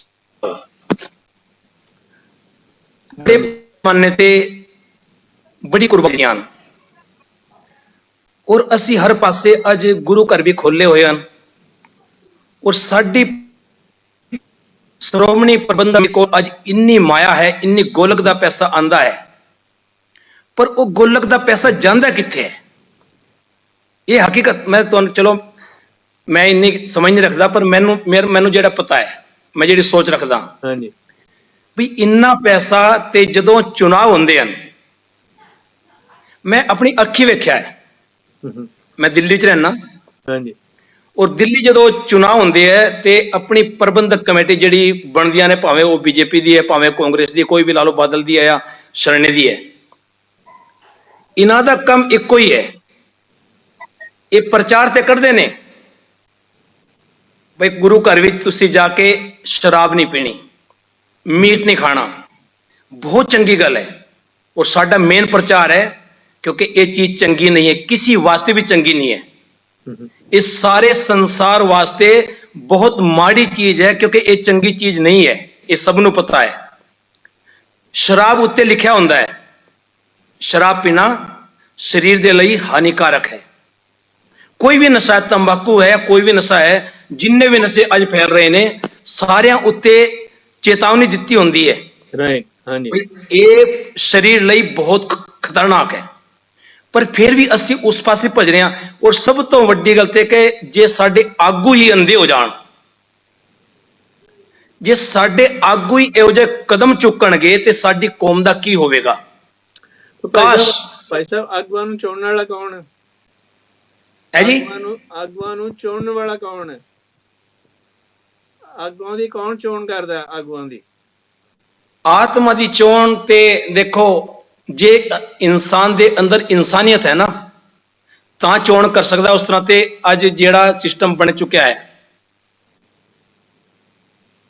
ਉਹ ਗੱਲ ਇੱਕ ਵੱਖਰੀ ਹੈ ਪਰ ਮੈਂ ਜਿਹੜੀ ਗੱਲ ਕਰ ਰਿਹਾ ਮੈਂ ਥੋੜਾ ਜਿਹਾ ਮਤਲਬ ਗੁਰੂ ਘਰ ਵਾਸਤੇ ਮਤਲਬ ਜਿਹੜੀ ਮੈਨੂੰ ਬੁਰੀ ਲੱਗੀ ਹੈ ਕਿਉਂਕਿ ਸਾਡੇ ਜਿਹੜੇ ਆਗੂ ਹਨ ਨਾ ਹਾਂਜੀ ਨਹੀਂ ਉਹ ਤਾਂ ਗੱਲ ਸਾਡੇ ਕਿਉਂਕਿ ਅੱਜ ਸਾਡੇ ਕੋਲ ਸਿੱਖ ਪੰਥ ਵਿੱਚ ਕੋਈ ਆਗੂ ਹੀ ਨਹੀਂ ਹੈ ਕੋਈ ਚੰਗਾ ਆਗੂ ਹੈ ਹੀ ਨਹੀਂ ਉਹ ਮੈਂ ਤੁਹਾਡੀ ਗੱਲ ਸਮਝਦਾ ਬਈ ਜਿਹੜੀ ਤੁਸੀਂ ਕਰ ਰਹੇ ਆ ਪਰ ਮੈਂ ਹੁਣ ਇੱਕ ਇੱਧਰ ਜਾਣ ਲੱਗਿਆ ਤੁਹਾਡਾ ਗਿਆਨੀ ਧਰਮ ਸਿੰਘ ਹੋਣਾ ਕੋਲੇ ਗਿਆਨੀ ਜੀ ਜਿਹੜੇ ਆਗੂ ਹੈ ਉਹ ਅਸੀਂ ਕਿਉਂ ਨਹੀਂ ਚੰਗੇ ਚੁਣ ਸਕਦੇ ਜਦੋਂ ਕਿ ਸਾਡੇ ਵਿੱਚ ਪ੍ਰਚਾਰ ਵੀ ਕਰਨ ਵਾਲੇ ਵੀ ਬਥੇਰੇ ਗ੍ਰੰਥੀ ਨੇ ਕਥਾਕਾਰ ਬਥੇਰੇ ਨੇ ਤੇ ਹੋਰ ਬਥੇਰੇ ਲੈਕਚਰ ਦੇਣ ਵਾਲੀ ਦੁਨੀਆ ਹੈਗੀ ਹੈ ਪਰ ਫੇਰ ਵੀ ਅਸੀਂ ਆਗੂ ਜਿਹੜੇ ਆ ਉਹ ਜਿਹੜੇ ਭੈੜੇ ਚੁਣੀ ਜਾਂਦੇ ਆ ਉਹਦਾ ਕੀ ਕਾਰਨ ਹੈ ਇੱਕ ਵਾਰ ਨਾ ਗਿਆਨੀ ਸੋਹਣ ਸਿੰਘ ਜੀ ਸੀਤਲ ਇਤਿਹਾਸ ਸੁਣਾ ਰਹੇ ਸੀਗੇ ਸਿੱਖ ਰਾਜ ਕਿਵੇਂ ਗਿਆ ਹਾਂਜੀ ਤੇ ਉਹਦੇ ਵਿੱਚ ਉਹ ਜਿਹੜਾ ਮਹਾਰਾਜਾ ਰਣਜੀਤ ਸਿੰਘ ਦੇ ਮੌਤ ਤੋਂ ਬਾਅਦ ਜਿਹੜੀ ਆਪਸੀ ਲੜਾਈਆਂ ਝਗੜੇ ਜੋ ਕੁਝ ਵੀ ਹੋਇਆ ਉਹ ਬਹੁਤ ਸਾਰੇ ਜਿਨ੍ਹਾਂ ਪੜ੍ਹਿਆ ਉਹ ਜਾਣਦੇ ਵੀ ਇੱਕ ਦੂਸਰੇ ਨੂੰ ਮਾਰ ਲਈ ਆਪਾ ਧਾਪੀ ਪੈ ਗਈ ਸੀ ਤੇ ਗਿਆਨੀ ਸੋਹਣ ਸਿੰਘ ਸੀਤਲ ਜੀ ਕਹਿੰਦੇ ਵੀ ਮੈਨੂੰ ਲੋਕੀ ਪੁੱਛਦੇ ਨੇ ਵੀ ਉਦੋਂ ਕੋਈ ਸਿਆਣਾ ਆਦਮੀ ਨਹੀਂ ਸੀ ਕਹਿੰਦੇ ਮਗਰ ਮੈਂ ਅੱਜ ਪੁੱਛਦਾ ਵੀ ਅੱਜ ਕੌਮ 'ਚ ਕੋਈ ਸਿਆਣਾ ਨਹੀਂ ਸਿਆਣੇ ਬੰਦੇ ਹੁੰਦੇ ਆ ਜ਼ੋਰ ਵੀ ਬੜਾ ਲਾਉਂਦੇ ਆ ਪਰ ਕਹਿੰਦੇ ਵੀ ਜਿਹੜੇ ਚਲਾਕ ਸ਼ੈਤਾਨ ਤੇ ਗੁੰਡਾ ਕਿਸਮ ਦੇ ਲੋਕ ਹੁੰਦੇ ਨੇ ਉਹ ਅੱਗੇ ਆ ਜਾਂਦੇ ਨੇ। ਜਿਹੜੀ ਵੀਰ ਕਮਲਜੀਤ ਸਿੰਘ ਗੱਲ ਕਰਨੀ ਚਾਹੁੰਦੇ ਸੀਗੇ ਉਹ ਇਹ ਆ ਕਿ ਜਦੋਂ ਇਲੈਕਸ਼ਨਾਂ ਹੁੰਦੀਆਂ ਨੇ, ਅਸੀਂ ਪੰਜਾਬ 'ਚ ਵੀ ਦੇਖਿਆ ਸਾਰੇ ਥਾਵਾਂ ਤੇ ਇੱਕੋ ਜਿਹਾ ਕਿ ਨਸ਼ੇ ਜਿਹੜੇ ਨੇ ਉਹ ਘਰ ਘਰ ਪਹੁੰਚਾਏ ਜਾਂਦੇ ਨੇ। ਆ ਮਹਾਮਾਰੀ ਫੈਲੀ ਹੋਈ ਆ, ਦੁਕਾਨਾਂ ਤੇ ਬੰਦ ਨੇ, ਸਕੂਲ ਬੰਦ ਨੇ, ਪਰ ਠੇਕੇ ਤੇ ਬੰਦ ਨਹੀਂ ਹੋਏ, ਘਰ ਘਰ ਤੱਕ ਪਹੁੰਚ ਰਹੇ। ਤੇ ਇਸ ਕਰਕੇ ਗੱਲ ਇਹ ਆ ਵੀ ਜਥਾ ਰਾਜਾ ਤਥਾ ਪਰਜਾ ਹੁੰਦੀ ਆ, ਤੇ ਜਥਾ ਪਰਜਾ ਤੇ ਤਥਾ ਹੀ ਰਾਜਾ ਹੋ ਜਾਂਦਾ, ਕਿਉਂਕਿ ਹੁਣ ਪਰਜਾ ਹੀ ਰਾਜੇ ਨੂੰ ਚੁਣਦੀ ਹੈ। ਜੇ 90% ਲੋਕ ਸ਼ਰਾਬੀ ਹੋਣਗੇ ਤਾਂ ਉਹਨਾਂ ਨੇ ਕਿਹੋ ਜਿਹਾ ਚੁਣਨਾ ਆ ਜਿਹੜਾ ਲੀਡਰ ਆ। ਇਹ ਹਾਲਾਤ ਇਸ ਕਰਕੇ ਆਪੇ ਹੀ ਲੋਕਾਂ ਨੂੰ ਸਮਝ ਨਹੀਂ, ਥੋੜ੍ਹੇ ਜਿਹੇ ਸੁੱਖ ਵਾਸਤੇ 2-4 ਦਿਨ ਦੇ ਨਸ਼ੇ ਦੀ ਖਾਤਰ 5 ਸਾਲਾਂ ਵਾਸਤੇ ਹੱਥ ਵੱਢ ਕੇ ਜਿਹੜੇ ਆ ਉਹਨਾਂ ਲੋਕਾਂ ਨੂੰ ਦੇ ਦਿੰਦੇ ਨੇ। ਉਹ ਤਾਂ ਉਹੀ ਗੱਲ ਹੋ ਗਈ ਜਿਵੇਂ ਉਹ ਕਹਿੰਦੇ ਹੁੰਦੇ ਆ ਵੀ ਜਿਵੇਂ ਰਿਛ ਲਾਲਚ ਆ ਕੇ ਉਹ ਫਸ ਗਿਆ ਤੇ ਸਾਰੀ ਉਮਰ ਨੱਚਦਾ ਟੱਪਦਾ ਫਿਰ ਆਪਣੇ ਕਹਿ ਕੇ। ਡਾਕਟਰ ਸਾਹਿਬ ਤੁਸੀਂ ਦੱਸੋ ਤੁਹਾਡਾ ਕੀ ਵਿਚਾਰ ਹੈ? ਕਿਉਂ ਅਸੀਂ ਐਂਡ ਅਪ ਕਰੀ ਜਾਂਦੇ ਆ, ਭੈੜੇ ਲੀਡਰ ਚੁਣੀ ਜਾਂਦੇ ਆ, ਬਾਵਜੂਦ ਇਹਦੇ ਸਾਨੂੰ ਵਾਕਫੀਅਤ ਹੋਣ ਦੇ ਵੀ, ਸਾਨੂੰ ਪਤਾ ਵੀ ਹੈ ਕਿ ਸਾਡੀ ਜੇਲ੍ਹ ਪੈਦਾ ਹੋ ਜਾਣੀ ਹੈ, ਸਾਨੂੰ ਔਖੇ ਹੋ ਜਾਣਾ, ਪਰ ਫਿਰ ਮੁੜ ਅਸੀਂ ਉਹੀ ਗਲਤੀਆਂ ਕਰੀ ਜਾਂਦੇ ਹਾਂ। ਹਾਂਜੀ ਸਰ ਦੇਖੋ ਇਹ ਜਿਹੜਾ ਇਸ਼ੂ ਹੋਇਆ ਨਾ, ਪ੍ਰਿੰਸੀਪਲ ਸਾਹਿਬ ਨੇ ਕੀਤਾ ਸੀ ਕਿ ਯਥਾ ਰਾਜਾ ਤਥਾ ਪ੍ਰਜਾ। ਹਾਂਜੀ, ਇਹ ਪੁਰਾਣੀ ਖੋਤ ਬਣੀ ਹੈ। ਹਾਂਜੀ, ਇਹ ਖੋਤ ਉਦੋਂ ਬਣੀ, ਜੋ ਮੇਰਾ ਵਿਊ ਹੈ, ਜਦੋਂ ਰਾਜੇ ਤਲਵਾਰ ਸਿਰ ਤੇ, ਤਾਕਤ ਸਿਰ ਤੇ ਦੁਨੀਆ ਤੇ ਰਾਜ ਕਰਦੇ ਸੀ। ਤੇ ਉਹ ਜਿਉਂ ਜਿਹਾ ਰਾਜਾ ਹੁੰਦਾ ਸੀ ਪ੍ਰਜਾ ਨੂੰ ਉਹੋ ਜਿਹੀ ਬਣਨਾ ਪੈਂਦਾ ਸੀ, ਕਿਉਂਕਿ ਉਦੋਂ ਵੋਟਾਂ ਨਹੀਂ ਸੀ ਹੁੰਦੀਆਂ। ਉਦੋਂ ਸਿਰਫ ਤਲਵਾਰ ਦਾ ਰਾਜ ਸੀ, ਜਿਸ ਕੀ ਲਾਠੀ ਉਸਕੀ ਬੈਨ। ਤੇ ਪ੍ਰਜਾ ਮਜਬੂਰ ਹੁੰਦੀ ਸੀ ਕਿ ਜਿਹੋ ਜਿਹਾ ਰਾਜਾ ਕਹੇਗਾ ਉਦਾਂ ਦਾ ਚੱਲੇ। ਇਸ ਚੀਜ਼ ਨੂੰ ਖਤਮ ਕਰਨ ਵਾਸਤੇ ਡੈਮੋਕ੍ਰੇਸੀ ਆਈ। ਹਾਂਜੀ, ਲੇਕਿਨ ਡੈਮੋਕ੍ਰੇਸੀ 'ਚ ਕੀ ਹੋਣਾ ਚਾਹੀਦਾ, ਜੋ ਦੂਜੀ ਗੱਲ ਕਹੀ ਸੀ, ਡੈਮੋਕ੍ਰੇਸੀ 'ਚ ਮਤਲਬ ਕਿਉਂਕਿ ਪਬਲਿਕ ਲੀਡਰ ਨੂੰ ਚੁਣਦੀ ਹੈ, ਇਹਦਾ ਮਤਲਬ ਪਬਲਿਕ ਕੋਲ ਡਿਸੀਜਨ ਮੇਕਿੰਗ ਹੈ। ਤੇ ਯਥਾ ਪ੍ਰਜਾ ਤਥਾ ਰਾਜਾ ਹੋ ਗਿਆ ਕਿ ਜਿਹੋ ਜੀ ਪ੍ਰਜਾ ਹੋਏਗੀ ਉਹੋ ਜਿਹਾ ਆਪਣਾ ਲੀਡਰ ਚੁਣੇਗੀ। ਮਤਲਬ ਡੈਮੋਕ੍ਰੇਸੀ 'ਚ ਕੁਐਸਚਨ ਉਲਟ ਹੋ ਗਈ। ਲੇਕਿਨ ਇਹਦੇ ਬਾਰੇ ਜਿਹੜੀ ਨਾ ਭਾਈ ਗੁਰਦਾਸ ਜੀ ਦੀ ਵਾਰ ਮੈਨੂੰ ਯਾਦ ਆ ਗਈ ਇੱਕ, ਉਹਨਾਂ ਨੇ ਕਲੀਅਰ ਕੀਤਾ ਕਲਯੁਗ ਬਾਰੇ। ਕਲਯੁਗ ਕਹਿੰਦੇ ਕੋ ਆਪਾਂ ਇਹਨੂੰ, ਉਹ ਕਹਿੰਦੇ ਕੱਲ ਆਈ ਕੁੱਤੇ ਮੂੰਹੀ ਖਾਜ ਹੋਆ ਮੁਰਦਾਰ ਗੁਸਾਈ। ਕਹਿੰਦੇ ਕਲਯੁਗ ਦਾ ਮਤਲਬ ਹੀ ਇਹ ਹੈ ਕਿ ਰੱਬ ਭੁੱਲਿਆ, ਤੇ ਜਦੋਂ ਰੱਬ ਭੁੱਲ ਗਿਆ ਉਦੋਂ ਬੰਨਾ ਕੀ ਹੈ, ਰਾਜੇ ਪਾਪ ਕਮਾਉਂਦੇ। ਕਹਿੰਦੇ ਸਭ ਤੋਂ ਉੱਪਰੋਂ ਲਿਆ ਰਾਜੇ ਨੂੰ। ਉਹ ਕਹਿੰਦੇ ਕਲਯੁਗ 'ਚ ਜਿਹੜਾ ਰਾਜਾ ਹੋਏਗਾ ਨਾ, ਉਹ ਪਬਲਿਕ ਨੂੰ ਕਹੇਗਾ ਤੇ ਮੈਂ ਤੁਹਾਡੇ ਮਾਤਾ ਪਿਤਾ ਸਮਾਨ ਆ, ਲੇਕਿਨ ਅਸਲ 'ਚ ਉਹ ਪਾਪੀ ਹੋਏਗਾ ਤੇ ਉਲਟੀ ਵਾੜ ਖੇਤ ਕੋ ਖਾਈ। ਜਿੱਦਾਂ ਵਾੜ ਖੇਤ ਨੂੰ ਖਾਂਦੀ ਹੋਵੇ ਨਾ, ਏਦਾਂ ਰਾਜਾ ਪ੍ਰਜਾ ਦਾ ਹਿੱਤੂ ਨਹੀਂ ਹੋਏਗਾ, ਨੁਕਸਾਨ ਕਰੇਗਾ। ਹੁਣ ਅਗਲੀ ਪੰਕਤੀ ਜਿਹੜੀ ਪ੍ਰਿੰਸੀਪਲ ਸਾਹਿਬ ਨੇ ਕਿ ਉਹ ਆ ਗਈ ਕਿ ਉਹ ਕਹਿੰਦੇ ਜਿਹੜੀ ਪ੍ਰਜਾ ਵੀ ਹੈ, ਜਿੱਦਾਂ ਵੀਰ ਕਮਲਜੀਤ ਸਿੰਘ ਜੀ ਨੇ ਕਿਹਾ ਸੀ ਕਿ ਪ੍ਰਜਾ ਵੀ ਜਿਹੜੀ ਵੋਟਾਂ ਨਾ ਸ਼ਰਾਬਾਂ ਲੈ ਕੇ ਪਾਉਂਦੀ ਹੈ। ਤੇ ਉਹ ਕਹਿੰਦੇ ਪ੍ਰਜਾ ਅੰਧੀ ਗਿਆਨ ਬਿਨ। ਜਿਹੜੇ ਲੋਕੀ ਨੇ ਨਾ, ਜੇ ਰਾਜਾ ਤਸ਼ੱਦਦ ਕਰਦਾ, ਜੇ ਵੋਟ ਸਿਸਟਮ ਆ ਗਿਆ, ਤੇ ਜੇ ਦੁਨੀਆ ਹੀ ਮਾੜੀ ਹੈ, ਦੁਨੀਆ ਹੀ ਕਰਪਟ ਹੈ, ਤੇ ਉਹ ਸੰਤ ਨੂੰ ਆਪਣਾ ਰਾਜਾ ਨਹੀਂ ਚੁਣ ਸਕਦੀ। ਪ੍ਰਜਾ ਅੰਧੀ ਗਿਆਨ ਬਿਨ, ਕਿਉਂਕਿ ਪ੍ਰਜਾ ਸੈਲਫਿਸ਼ ਹੈ, ਅਗਿਆਨੀ ਹੈ। ਉਹ ਕੀ ਕਰਦੀ ਹੈ, ਕੂੜ ਕੁਸਤ ਮੁਖੋ ਲਾਈ, ਝੂਠ ਬੋਲਦੀ ਹੈ, ਗਲਤ ਕਰੈਕਟਰ ਵਾਲੀ ਹੈ, ਤੇ ਉਹ ਚੰਗਾ ਲੀਡਰ ਨਹੀਂ ਚੁਣ ਸਕਦੀ। ਸੋ ਇਹਦੇ ਸ਼ਬਦ 'ਚ ਨਾ ਮਤਲਬ ਵਾਰ ਵਿੱਚ ਕਾਫੀ ਜ਼ਿਆਦਾ ਹੋਰ ਹਵਾਲੇ ਹੈਗੇ ਨੇ। ਜੇ ਆਪ ਜੀ ਸੋਚ ਦਾ ਸਮਾਂ ਹੈਗਾ ਤਾਂ ਮੈਂ ਸਾਰੀ ਡਿਸਕਸ ਕਰ ਲੈਣਾ ਵਾ। ਪਰ ਡਾਕਟਰ ਸਾਹਿਬ ਹਾਂਜੀ, ਸਮਾਂ ਤਾਂ ਆਪਣੇ ਕੋਲ ਲਿਮਟਿਡ ਹੀ ਆ। ਹਾਂਜੀ, ਤੇ ਕੋਈ ਗੱਲ ਇੱਥੇ ਛੱਡ ਦਿੰਦੇ, ਇਹੀ ਵਿਸ਼ਾ ਸਾਡਾ। ਤੇ ਹਾਂਜੀ ਡਾਕਟਰ ਸਾਹਿਬ, ਜਿਵੇਂ ਹੁਣ ਤੁਸੀਂ ਇਹ ਮਿਸਾਲ ਦਿੱਤੀ ਹੈ, ਗੁਰੂ ਨਾਨਕ ਸਾਹਿਬ ਦੇ ਮੌਕੇ ਵੀ ਇਹ ਹਾਲਾਤ ਸੀਗੇ, 10ਵੇਂ ਪਾਤਸ਼ਾਹ ਦੇ ਮੌਕੇ ਵੀ ਇਹੀ ਹਾਲਾਤ ਸੀਗੇ, ਹਾਲਾਤ ਸੀ। ਹਾਂਜੀ, ਹੁਣ ਵੀ ਉਹੀ ਹਾਲਾਤ ਨੇ। ਹਾਂਜੀ, ਪਰ ਉਹਨਾਂ ਨੇ ਉਹ ਹਾਲਾਤਾਂ ਦੇ ਹੁੰਦਿਆਂ ਵੀ ਇਸ ਤਰ੍ਹਾਂ ਆਪਣਾ ਜਿਹੜਾ ਸੀਗਾ ਮਿਸ਼ਨ ਉਹਨੂੰ ਗਾਂਹ ਵਧਾਉਂਦੇ ਗਏ। Right sir. ਤੇ ਉੱਥੋਂ ਸਾਨੂੰ ਕੋਈ ਸਬਕ ਨਹੀਂ ਮਿਲਦਾ ਜਿਹੜਾ ਅਸੀਂ ਲੈ ਸਕੀਏ ਕਿ ਵੀ ਬਾਵਜੂਦ ਇਹ ਗੱਲਾਂ ਹੋਣ ਦੇ ਜੋ ਤੁਸੀਂ ਕਹੀਆਂ ਨੇ, ਫਿਰ ਵੀ ਅਸੀਂ ਕੋਈ ਇਹੋ ਜਿਹੀ ਚੀਜ਼ ਪੈਦਾ ਕਰੀਏ ਜਿਹਦੇ ਨਾਲ ਕਿ ਦੁਨੀਆ ਦੇ ਵਿੱਚ ਜਾਗਰਤ ਦਾ ਮੁੱਢ ਸ਼ੁਰੂ ਹੋ ਸਕੇ। ਹਾਂਜੀ, ਇਹਦੇ ਬਾਰੇ ਆਪੇ ਵਿਚਾਰ ਦੱਸੋ। ਗਿਆਨੀ ਕਮਲਜੀਤ ਸਿੰਘ ਜੀ, ਤੁਸੀਂ ਦੱਸੋ। ਹਾਂਜੀ ਗਿਆਨੀ ਕਬੀਰ ਡਾਕਟਰ ਜੀ ਸਾਹਿਬ ਤੁਹਾਡੇ ਆਪ ਕੀ ਜੀ ਨੂੰ ਵਿਚਾਰ ਹੈ, ਕਿਵੇਂ ਜਿਹੜਾ ਜਿਹੜਾ ਮਹਾਰਾਜ ਦੇ ਜਿਵੇਂ ਮਹਾਰਾਜ ਦੇ ਮੌਕੇ ਹੁੰਦੀਆਂ ਰਹੀਆਂ ਨੇ, ਵਿਰੋਧਤਾ ਹੁੰਦੀ ਰਹੀ ਹੈ, ਸਾਰਾ ਕੁਝ ਚੱਲਦਾ ਰਿਹਾ, ਪਰ ਫਿਰ ਵੀ ਉਹ ਅਗਾਂਹ ਵਧੇ ਗਏ ਨੇ ਆਪਣੇ ਮਿਸ਼ਨ ਦੇ ਵਿੱਚ, ਚਾਹੇ ਉਹਨਾਂ ਨੇ ਅਨੇਕਾਂ ਕੁਰਬਾਨੀਆਂ ਦੇ ਕੇ ਵੀ ਉਸ ਮਿਸ਼ਨ ਨੂੰ ਜਿਹੜਾ ਅਗਾਂਹ ਚਲਾਇਆ ਹੈਗਾ। ਤੇ ਕਿਵੇਂ ਜਿਵੇਂ ਹੁਣ ਤੁਸੀਂ ਆਪਣੇ ਮਹਾਰਾਜ ਗੁਰੂ ਤੇਗ ਬਹਾਦਰ ਦੀ ਸ਼ਹੀਦੀ ਵਾਹ ਦੇਖੋ, ਕਿੰਨਾ ਸਿਰ ਤੇ ਆਪਣਾ ਸਿਰ ਤਲੀ ਆਪਣਾ ਅਖਿਆਈ ਵਿੱਚ ਪੈ ਕੇ ਭਾਈ ਜੈਤਾ ਜੀ ਨੇ ਸੀਸ ਚੱਕਿਆ ਗੁਰੂ ਸਾਹਿਬ ਦਾ, ਲੱਖੀ ਸ਼ਾਹ ਬੰਜਾਰੇ ਨੇ ਉਹਨਾਂ ਦਾ ਰਕਾਬਗੰਜ ਦੀ ਜਗ੍ਹਾ ਤੇ ਸੰਸਕਾਰ ਕੀਤਾ। ਉਹੋ ਜਿਹੇ ਵੀ ਸੱਜਣ ਸੀਗੇ ਕਿਸੇ ਮੌਕੇ, ਉਹਨਾਂ ਦੇ ਮੌਕੇ ਹੋਏ ਜਦੋਂ ਕਿ ਨਾਲੋਂ ਨਾਲ ਦੂਜੀਆਂ ਗਲਤ ਗੱਲਾਂ ਵੀ ਚੱਲ ਰਹੀਆਂ ਸੀਗੀਆਂ। ਤੇ ਹੁਣ ਕਿਉਂ ਨਹੀਂ ਉਹ ਚੀਜ਼ਾਂ ਹੋ ਰਹੀਆਂ ਇਸ ਵੇਲੇ, ਕਿੱਥੇ ਕਮੀ ਆ ਗਈ ਹੈ? ਇਹਦੇ ਬਾਬਤ ਕੋਈ ਵਿਚਾਰ ਦੱਸੋ ਆਪਣੇ। ਦੇਖੋ ਜੀ, ਸੱਜਣ ਹੁਣ ਵੀ ਹਨ ਤੇ ਅੱਛੇ ਤਾਕਤਵਰ ਸਿੱਖ ਸੂਰਮੇ ਹੁਣ ਵੀ ਹਨ। ਹਾਂਜੀ, ਲੇਕਿਨ ਸੱਚ ਗੱਲ ਇਹ ਹੈ, ਜਿਹੜੀ ਆਪਾਂ ਪਹਿਲਾਂ ਵੀ ਗੱਲ ਕੀਤੀ, ਕਿ ਆਪਾਂ ਕੋਲ ਕੋਈ ਐਸਾ ਆਗੂ ਨਹੀਂ ਹੈ, ਐਸਾ ਪ੍ਰਚਾਰਕ ਹੈ ਹੀ ਨਹੀਂ ਜਿਹੜਾ ਸਾਨੂੰ ਵਾਕਈ, ਕਿਉਂਕਿ ਅਸੀਂ ਲੋਕ ਜਿਹੜੇ ਹੈਗੇ ਉਹ ਪੰਡਤਾਂ ਦੇ ਤੌਰ ਤੇ, ਜਿਸ ਤਰ੍ਹਾਂ, ਕਿਉਂਕਿ ਸਿੱਖ ਕੋਈ ਧਰਮ ਨਹੀਂ ਬਣਾਇਆ ਗੁਰੂ ਨਾਨਕ ਨੇ, ਸਿੱਖ ਨੂੰ ਇੱਕ ਸਟੂਡੈਂਟਸ ਬਣਾਇਆ, ਵਿਦਿਆਰਥੀ ਬਣਾਇਆ। ਲੇਕਿਨ ਅਸੀਂ ਲੋਕਾਂ ਨੇ ਉਹੀ ਪੰਡਤਾਂ ਦੇ ਪਿੱਛੇ ਲੱਗ ਕੇ, ਮੌਲਵੀਆਂ ਦੇ ਪਿੱਛੇ ਲੱਗ ਕੇ ਆਪਣੇ ਆਪ ਨੂੰ ਉਸ ਵੱਲ ਧਕੇਲ ਦਿੱਤਾ। ਕਿਉਂਕਿ ਸਾਡੇ ਕੋਲ ਸਭ ਤੋਂ ਵੱਡੀ ਜਿਹੜੀ ਕਮੀ ਅੱਜ ਹੈ, ਉਸ ਵੇਲੇ ਗੁਰੂ ਨਾਨਕ ਸਨ, ਗੁਰੂ ਨਾਨਕ ਤੋਂ ਲੈ ਕੇ ਗੁਰੂ ਗੋਬਿੰਦ ਸਿੰਘ ਤੱਕ ਤਾਕਤਵਰ ਗੁਰੂ, ਸੱਚੇ ਗੁਰੂ ਸਨ, ਸੱਚੇ ਆਗੂ ਸਨ, ਜਿਨ੍ਹਾਂ ਦੇ ਪਿੱਛੇ ਲੋਕੀ ਚੱਲਦੇ ਸਨ। ਲੇਕਿਨ ਅੱਜ ਸਿੱਖ ਤੇ ਹਨ ਤਾਕਤਵਰ, ਔਰ ਸੇਵਾ ਜਪ ਤਪ ਵਾਲੇ ਵੀ ਹਨ, ਲੇਕਿਨ ਉਹਨਾਂ ਨੂੰ ਸੇਵਾ ਕਰਨ ਦਿੱਤੀ ਨਹੀਂ ਜਾਂਦੀ। ਅੱਜ ਜਿਹੜਾ ਹੈ, ਸਾਡੇ ਸਿੱਖ ਧਰਮ ਨੂੰ ਹੀ, ਸਾਡਾ ਸਿੱਖ ਧਰਮ ਹੀ ਖਾ ਰਿਹਾ ਹੈ। ਜੇ ਸਿੱਖ ਨੂੰ ਨਾ ਮਾਰੇ ਤੇ ਕੌਮ ਕਦੇ ਨਾ ਹਾਰੇ।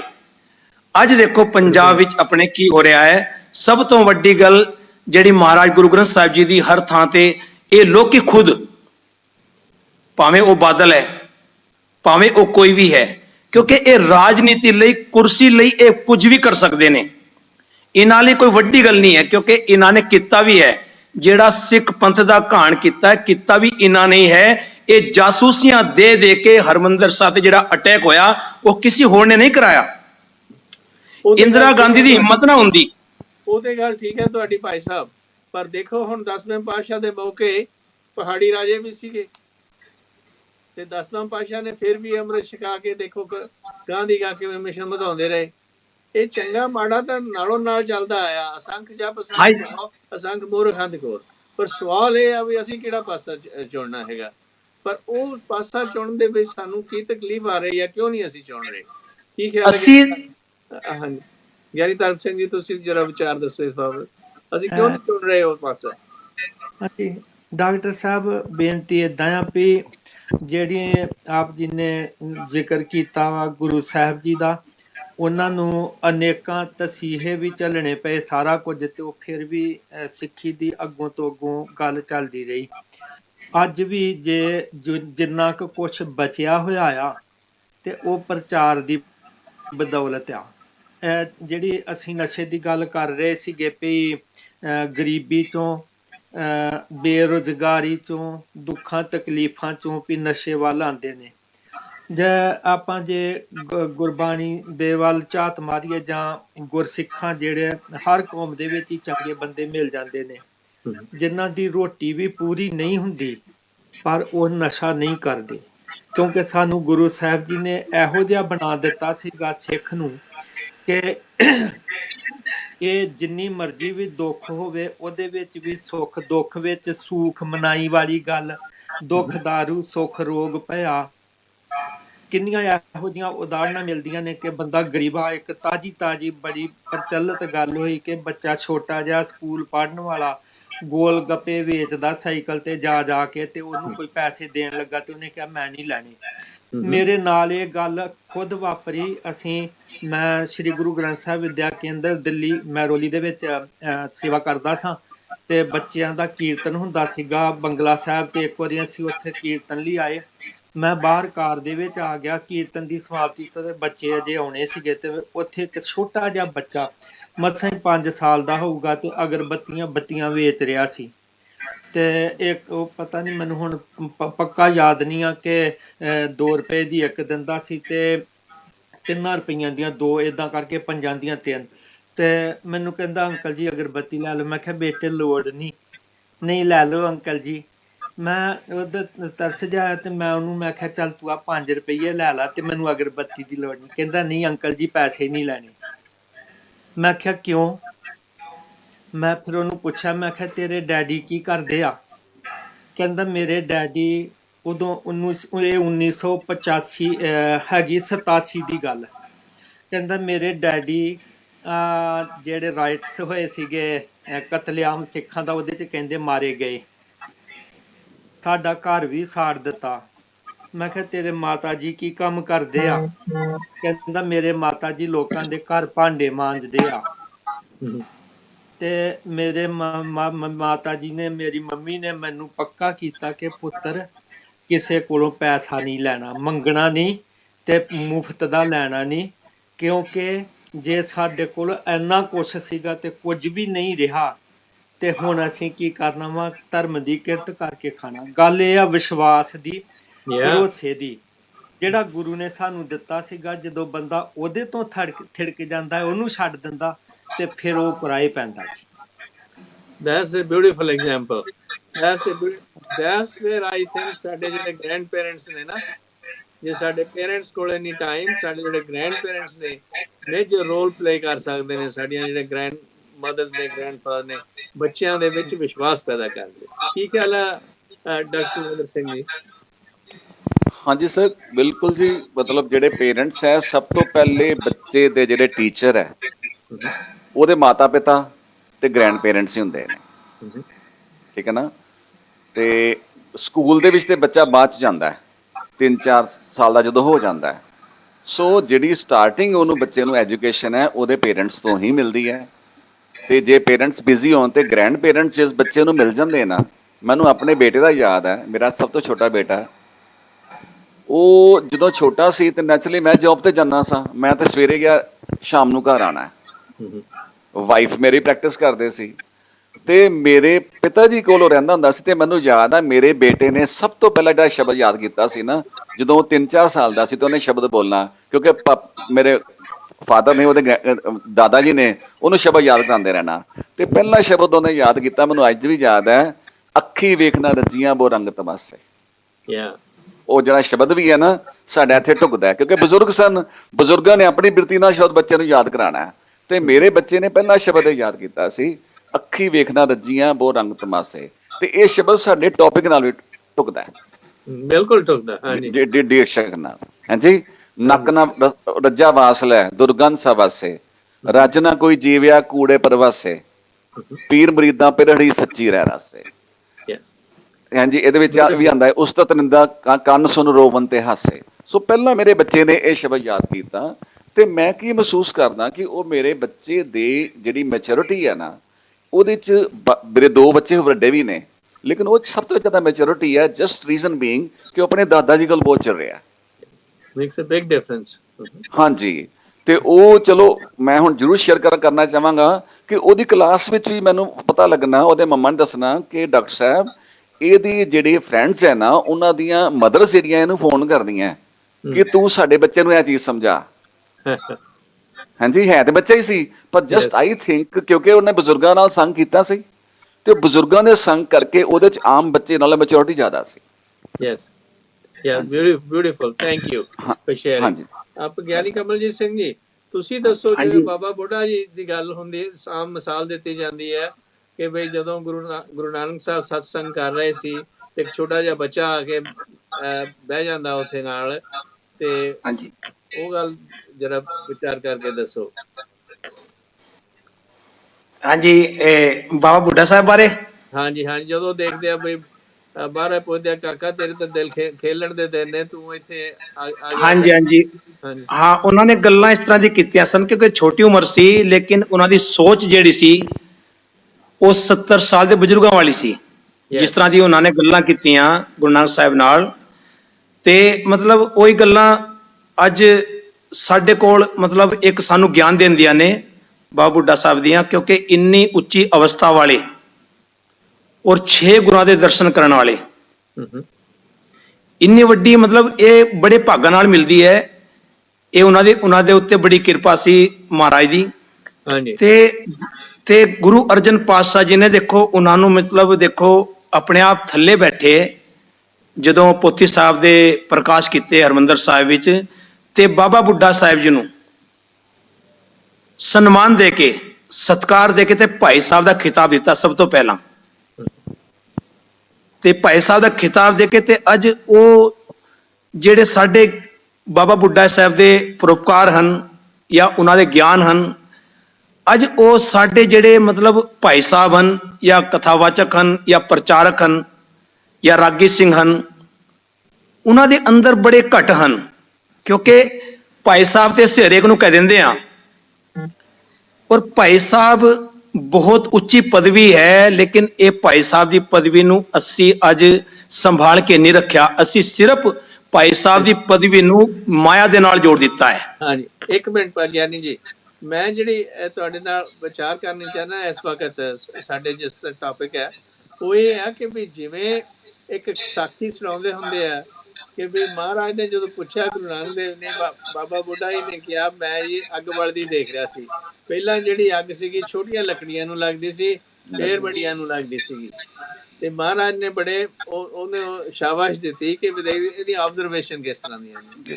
ਸੋ ਸਾਡੇ ਲਈ ਸਿੱਖਿਆ ਇਹ ਮਿਲਦੀ ਹੈ ਜਦੋਂ ਮੈਨੂੰ ਉਸ ਸਾਖੀ ਤੋਂ ਮਿਲਦਾ ਕਿ ਵੀ ਜਿਹੜੇ ਛੋਟੇ ਬੱਚੇ ਆ ਉਹਨਾਂ ਨੂੰ ਫੜ ਕੇ ਗ੍ਰੈਂਡ ਪੇਰੈਂਟਸ ਤੋਂ ਜਾਂ ਰਾਗੀ ਸਿੰਘਾਂ ਤੋਂ ਜਾਂ ਗ੍ਰੰਥੀ ਸਿੰਘਾਂ ਤੋਂ ਜਾਂ ਮਾਂ ਪਿਓ ਤੋਂ ਜਾਂ ਹੋਰ ਭੈਣਾਂ ਭਰਾਵਾਂ ਤੋਂ ਉਹਨਾਂ ਨੂੰ ਰੰਗ ਲਾਉਣ ਦੀ ਲੋੜ ਹੈ ਜਿੰਨਾ ਚ, ਕਿਉਂਕਿ ਉਹਨਾਂ ਦਾ ਜਿਹੜਾ ਹੈਗਾ ਮਨ ਉਹ ਇੱਕ ਸ਼ੀਸ਼ੇ ਦੀ ਤਰ੍ਹਾਂ, ਜਿਹੇ ਜਿਹੀਆਂ ਚੀਜ਼ਾਂ ਤੁਸੀਂ ਉਕਰਦੀਆਂ ਹੋ ਤੇ ਉਹ ਜਿਹਾ ਹੋ ਜਾਣਾ।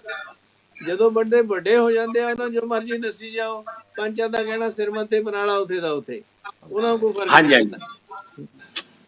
ਕੀ ਖਿਆਲ ਲੱਗਿਆ ਨੀ ਧਰਮ ਸਿੰਘ ਜੀ? ਬਿਲਕੁਲ ਆਪ ਜੀ ਦੀ ਗੱਲ ਸੁਣਨਾ ਨੇ ਸੱਚ ਆ ਭਈ ਜਿਹੜਾ ਬੱਚਾ ਆ ਨਾ ਉਹ ਬੜੀ ਛੇਤੀ ਸਮਝਦਾ ਆ, ਔਰ ਉਹ ਇਹੋ ਹੀ ਉਮਰ ਵਾ। ਬਾਣੀ ਦੇ ਵਿੱਚ ਜਿਹੜੀ ਬਾਬਾ ਕਬੀਰ ਜੀ ਨੇ ਇੱਕ ਉਦਾਹਰਨ ਦਿੱਤੀ, ਰਾਮ ਜਪੋ ਜੀ ਐਸੇ ਐਸੇ, ਧਰੂ ਪ੍ਰਹਿਲਾਦ ਜਪਿਓ ਹਰ ਜੈਸੇ। ਤੇ ਉਹ ਧਰੂ ਨੂੰ ਕਿੰਨੀ ਛੋਟੀ ਉਮਰ ਦੇ ਵਿੱਚ ਜਿਹਦਾ ਜ਼ਿਕਰ ਗੁਰੂ ਅਮਰਦਾਸ ਜੀ ਮਹਾਰਾਜ ਕਰਦੇ ਨੇ ਕਿ 5 ਬਰਖ ਕੋ ਅਨਾਥ ਤੂ ਬਾਰਿਕ ਹਰ ਸਿਮਰਤ ਅੰਮ੍ਰਿਤ ਟਾਰੇ। ਵੀ 5 ਸਾਲਾਂ ਦੀ ਉਮਰ ਦੇ ਵਿੱਚ ਉਹਦੇ ਤੋਂ ਵੀ ਛੋਟਾ ਹੋ ਜਦੋਂ ਸਿੱਖਿਆ ਦੇ ਦਿੱਤੀ।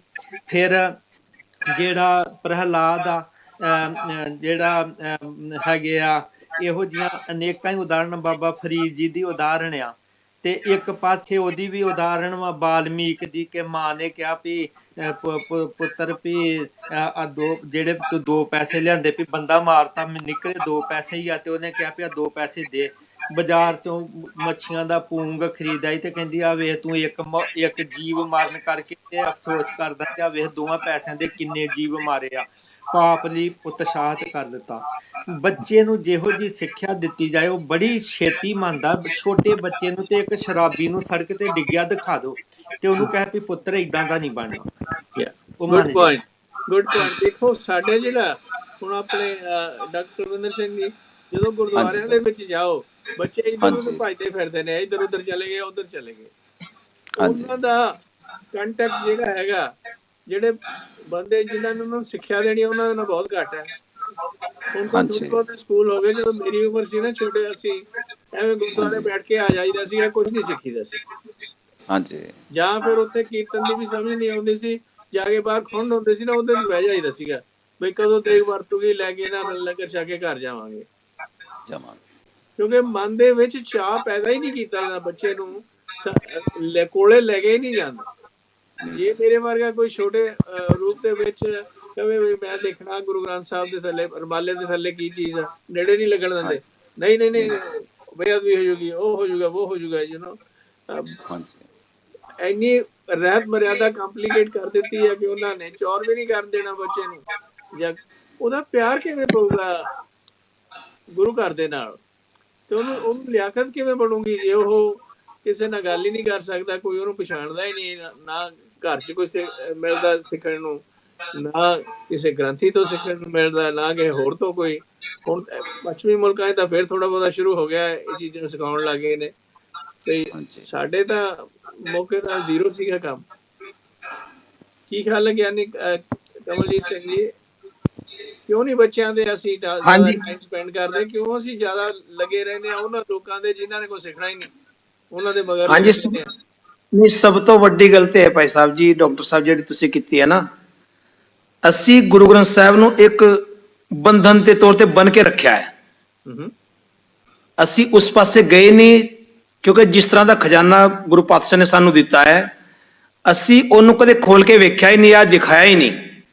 ਹੂੰ ਉਹਨਾਂ ਨੂੰ ਰੁਮਾਲੇ ਤੱਕ ਹੀ ਅਸੀਂ ਸਹਿਮਤ ਬਣਾ ਦਿੱਤਾ ਬਸ। ਤੇ ਭਾਈ ਸਾਹਿਬ ਜੀ, ਇਹ ਬੱਚੇ ਦੀ ਗੱਲ ਹੈ, ਜੇ ਮਾਂ ਚਾਹੇ, ਕਿਉਂਕਿ ਬੱਚਾ ਕੋਰਾ ਕਾਗਜ਼ ਹੈ, ਹੂੰ ਬੱਚੇ ਨੂੰ ਜਿਸ ਪਾਸੇ ਵੀ ਤੋਰੋਗੇ ਬੱਚਾ ਉਸ ਪਾਸੇ, ਕਿਉਂਕਿ ਜੋ ਤੁਸੀਂ ਕੋਰੇ ਕਾਗਜ਼ ਤੇ ਲਿਖ ਦੋਗੇ ਉਹ ਲਿਖਿਆ ਜਾਣਾ ਹੈ। ਤੇ ਫਰੀਦ ਜੀ ਦੀ ਮਾਂ, ਭਗਤ ਕਿਹਨੇ ਬਣਾਇਆ ਫਰੀਦ ਨੂੰ? ਉਹਨਾਂ ਦੀ ਮਾਂ ਨੇ। ਯਕੀਨ ਕਿਹਨੇ ਦਿਲਾਇਆ? ਉਹਨਾਂ ਦੀ ਮਾਂ ਨੇ। ਕਿਉਂਕਿ ਮਾਂ ਤੋਂ ਹੀ ਸਭ ਤੋਂ ਵੱਡੀ ਜਿਹੜੀ ਟੀਚਰ ਹੈ, ਇਹ ਨਹੀਂ ਹੁੰਦਾ ਕਿ ਉਹ ਪੜ੍ਹੀ ਹੋਈ ਹੈ, ਨਹੀਂ, ਉਹਦਾ ਗਿਆਨ, ਜੇ ਉਹਦੇ ਅੰਦਰ ਵਾਕਈ ਪਰਮਾਤਮਾ ਦਾ ਗਿਆਨ ਹੈ, ਪਰਮਾਤਮਾ ਦੇ ਬਾਰੇ ਸੋਝੀ ਹੈ, ਆਤਮਾ ਦੇ ਬਾਰੇ ਸੋਝੀ ਹੈ, ਤੇ ਸਭ ਤੋਂ ਵੱਡਾ ਗਿਆਨ ਹੀ ਇਹ ਹੈ, ਸਭ ਤੋਂ ਵੱਡੀ ਪੜ੍ਹਾਈ ਆਤਮਿਕ ਹੈ। ਇਹ ਸਾਰੀ ਪੜ੍ਹਾਈਆਂ ਸਾਨੂੰ ਚਾਹੀਦੀਆਂ ਹਨ, ਪਰ ਸਾਡੇ ਨਾਲ ਜਿਹੜੀ ਅਸੀਂ ਪੜ੍ਹਾਈਆਂ ਸੰਸਾਰ ਦੀਆਂ ਕਰਦੇ ਹਾਂ, ਉਹਦੇ ਨਾਲ ਆਤਮਿਕ ਪੜ੍ਹਾਈ ਵੀ ਜ਼ਰੂਰੀ ਹੈ। ਕਿਉਂਕਿ ਜਿੱਥੇ ਅਸੀਂ ਇਸ ਸਰੀਰ, ਪੰਜ ਤੱਤਾਂ ਦੇ ਸਰੀਰ ਇਹਨੂੰ ਖੁਰਾਕ ਦਿੰਦੇ ਆ ਨਾ, ਤੇ ਸਾਡੇ ਅੰਦਰ ਜਿਹੜੀ ਆਤਮਾ ਬੈਠੀ ਹੈ, ਉਹਦੀ ਖੁਰਾਕ ਕੀ ਹੈ, ਅਸੀਂ ਕਦੀ ਦੱਸਿਆ ਨਹੀਂ ਬੱਚੇ ਨੂੰ। ਬਿਲਕੁਲ ਗੱਲ ਠੀਕ ਹੈ ਤੁਹਾਡੀ। ਫਰੀਦ ਸਾਹਿਬ ਦੀ ਮਾਂ ਕਹਿੰਦੀ ਹੈ, ਜੇ ਤੂੰ ਨਿਵਾਜ ਪੜੇਗਾ, 5 ਵਕਤ ਦੀ ਨਿਵਾਜ ਪੜੇਗਾ, ਤੇ ਤੈਨੂੰ ਖੁਦਾ ਗੁੜ ਦੇਵੇਗਾ, ਸ਼ੱਕਰ ਦੇਵੇਗਾ। ਤੇ ਉਹਦੇ ਲਾਲਚ ਵਿੱਚ ਇੱਕ ਲਾਲਚ ਦਿੱਤਾ ਨਾ। ਰਾਈਟ। ਪਰ ਅਸੀਂ ਕਿੱਥੇ ਆ? ਅੱਜ ਇੱਕ ਦਿਨ ਰੱਖਣਾ ਭੁੱਲ ਗਈ, ਤੇ ਉਸ ਦਿਨ ਡਰ ਗਈ ਮਾਂ, ਅੱਜ ਮੈਂ ਰੱਖਿਆ ਨਹੀਂ, ਅੱਜ ਫਰੀਦਾ ਦਿਲ ਟੁੱਟ ਜਾਣਾ ਹੈ, ਉਹਦਾ ਵਿਸ਼ਵਾਸ ਖੁਦਾ ਤੋਂ ਉੱਡ ਜਾਣਾ ਹੈ। ਲੇਕਿਨ ਖੁਦਾ ਉਹ ਵਿਸ਼ਵਾਸ ਨੂੰ ਟੁੱਟਣ ਨਹੀਂ ਦਿੰਦਾ, ਕਿਉਂਕਿ ਉਹ ਸਰਵ ਵਿਆਪਕ ਹੈ। ਜਿਸਨੇ ਉਸ ਨੂੰ ਮੰਨਿਆ ਹੈ, ਔਰ ਵਾਕਈ ਹਕੀਕਤ ਹੈ, ਕਿਉਂਕਿ ਉਸ ਨੂੰ ਅਜੇ ਤੱਕ ਕਿਸੇ ਨੇ ਵੇਖਿਆ ਨਹੀਂ, ਉਹ ਤੇ ਮਹਿਸੂਸ ਕਰਨ ਵਾਲਾ ਹੈ। ਉਹ ਗੱਲ ਠੀਕ ਹੈ। ਜਦੋਂ ਕਿਸੇ ਨੇ ਵੀ ਪੁੱਛਿਆ, ਹਾਂਜੀ, ਤੁਸੀਂ ਮੈਨੂੰ ਇਹ ਦੱਸੋ ਕਿ ਬਈ ਇਹ ਗੱਲ ਜਿਹੜੀ ਤੁਸੀਂ ਕਹਿ ਰਹੇ ਠੀਕ ਹੈ, ਪਰ ਇਹ ਜਿਹੜੀਆਂ ਸਾਡੀਆਂ ਮਾਵਾਂ ਵੀ ਨੇ, ਮਾਵਾਂ ਦੀ ਜਿਹੜੀ ਟ੍ਰੇਨਿੰਗ ਹੈ, ਹਾਂਜੀ, ਮਾਵਾਂ ਨੇ ਕਿੱਥੋਂ ਚੀਜ਼ਾਂ ਸਿੱਖਣੀਆਂ ਕਿ ਸਾਨੂੰ ਬੱਚਿਆਂ ਨੂੰ ਇਹ ਚੀਜ਼ਾਂ ਸਿਖਾਉਣੀਆਂ ਚਾਹੀਦੀਆਂ। ਇਹਦੇ 'ਚ ਕੋਈ ਸ਼ੱਕ ਨਹੀਂ ਕਿ ਵੀ ਆਤਮਿਕ ਗਿਆਨ ਜਿਹੜਾ ਸਭ ਤੋਂ ਪਹਿਲਾ ਗਿਆਨ ਹੈ ਤੇ ਹੋਣਾ ਚਾਹੀਦਾ, ਹਾਂਜੀ, ਪਰ ਉਹ ਕਿਉਂਕਿ ਹੁਣ ਮਾਵਾਂ ਨੂੰ ਵੀ ਇਸ ਪਾਸੇ ਦੀ ਲਗਾਇਆ ਨਹੀਂ ਕਿਸੇ ਨੇ, ਤੇ ਹੁਣ ਉਹਨਾਂ ਨੂੰ, ਪਰ ਬੱਚਿਆਂ ਦਾ ਕਸੂਰ ਇਹਦੇ ਵਿੱਚ ਕੋਈ ਨਹੀਂ। ਜੇ ਨਹੀਂ, ਬੱਚਿਆਂ ਦਾ ਕਸੂਰ, ਮਾਵਾਂ ਨਹੀਂ ਸਿਖਾ ਸਕਦੀਆਂ, ਤੇ ਜਿਹੜੇ ਗੁਰਦੁਆਰੇ ਦਾ ਜਿਹੜਾ ਪ੍ਰਚਾਰਕ ਹੈਗਾ ਢਾਂਚਾ, ਉਹ ਕਿਉਂ ਨਹੀਂ ਸਿਖਾਉਣ ਦੀ ਕੋਸ਼ਿਸ਼ ਕਰਦਾ? ਉਹ ਕਿਉਂ ਉਹਨਾਂ ਨੂੰ ਇੱਧਰ ਉੱਧਰ ਭੱਜੇ ਦੌੜ ਤੇ ਜਾਣ, ਜਾਂ ਮਾਵਾਂ ਨੂੰ ਹੀ ਕਹਿੰਦਾ ਕਿ ਵੀ ਬੇਟਾ ਇਹਨੂੰ ਕਾਕੇ ਨੂੰ ਮੂਲ ਮੰਤਰ ਦਾ ਸਿਖਾ ਦੇ, ਜਾਂ ਇਹਨੂੰ ਵਾਹਿਗੁਰੂ ਵਾਹਿਗੁਰੂ ਸਿਖਾ ਦੇ। ਮਾਂ ਨੂੰ ਜੇ ਇੰਸਟਰਕਸ਼ਨ ਥੋੜੀ ਬਹੁਤੀ ਜੇ ਦੇਵੇ ਕੋਈ, ਤੇ ਸ਼ਾਇਦ ਉਹ ਇਸ ਪਾਸੇ ਲੱਗ ਜਾਏ। ਕਿਉਂਕਿ ਹੁਣ ਜਿਹੜੇ ਬੰਦੇ ਨੂੰ ਕਿਸੇ ਨੂੰ ਇਸ ਪਾਸੇ ਵੱਲ ਤੋਰਿਆ ਹੀ ਨਹੀਂ ਗਿਆ, ਕਿਸੇ ਨੇ ਤਾਂ ਸ਼ੁਰੂਆਤ ਕਰਨੀ ਹੈ, ਪਰ ਉਹ ਸ਼ੁਰੂਆਤ ਹੁੰਦੀ ਨਹੀਂ।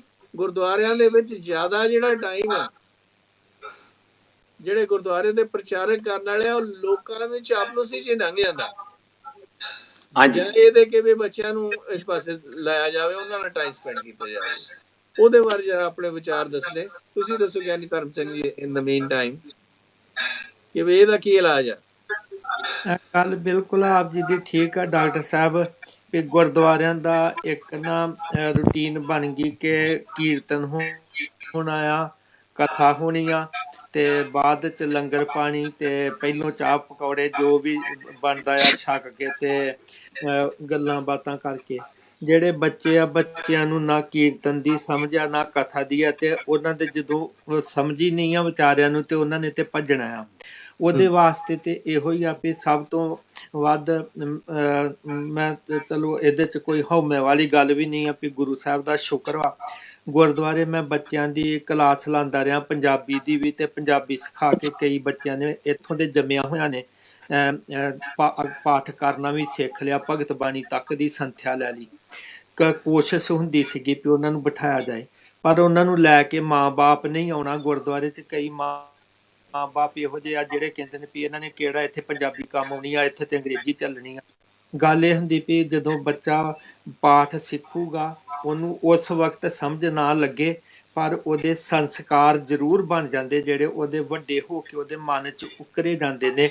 ਤੇ ਇਸ ਕਰਕੇ ਮਾਂ-ਬਾਪ ਦੀ ਸਭ ਤੋਂ ਵੱਡੀ ਡਿਊਟੀ ਆ ਬਚਪਨ ਦੇ ਵਿੱਚ ਵੀ ਉਹਨਾਂ ਨੂੰ ਪਹਿਲਾਂ ਹੀ ਸਮਝਾ ਕੇ ਗੁਰਦੁਆਰੇ ਲੈ ਕੇ ਜਾਣ ਕਿ ਅਸੀਂ ਬਾਬਾ ਜੀ ਕੋਲ ਚੱਲੇ ਆ, ਉੱਥੇ ਕੀਰਤਨ ਹੋਣਾ, ਉੱਥੇ ਭੱਜਣਾ ਨਹੀਂ, ਨੱਸਣਾ ਨਹੀਂ। ਬੱਚੇ ਬੜੀ ਛੇਤੀ ਸਮਝਦੇ ਨੇ, ਕਿਉਂਕਿ ਮੈਨੂੰ ਯਾਦ ਆ ਕਿ ਇੱਕ ਅਸੀਂ ਨਿੱਕੇ ਹੁੰਦਿਆਂ ਕਹਾਣੀ ਪੜ੍ਹੀ ਸੀ ਸੰਤ ਸਿੰਘ ਸੇਖੋਂ ਦੀ, ਸ਼ਾਇਦ ਤੁਹਾਨੂੰ ਵੀ ਯਾਦ ਹੋਵੇ, ਪੇਮੀ ਦੇ ਨਿਆਣੇ।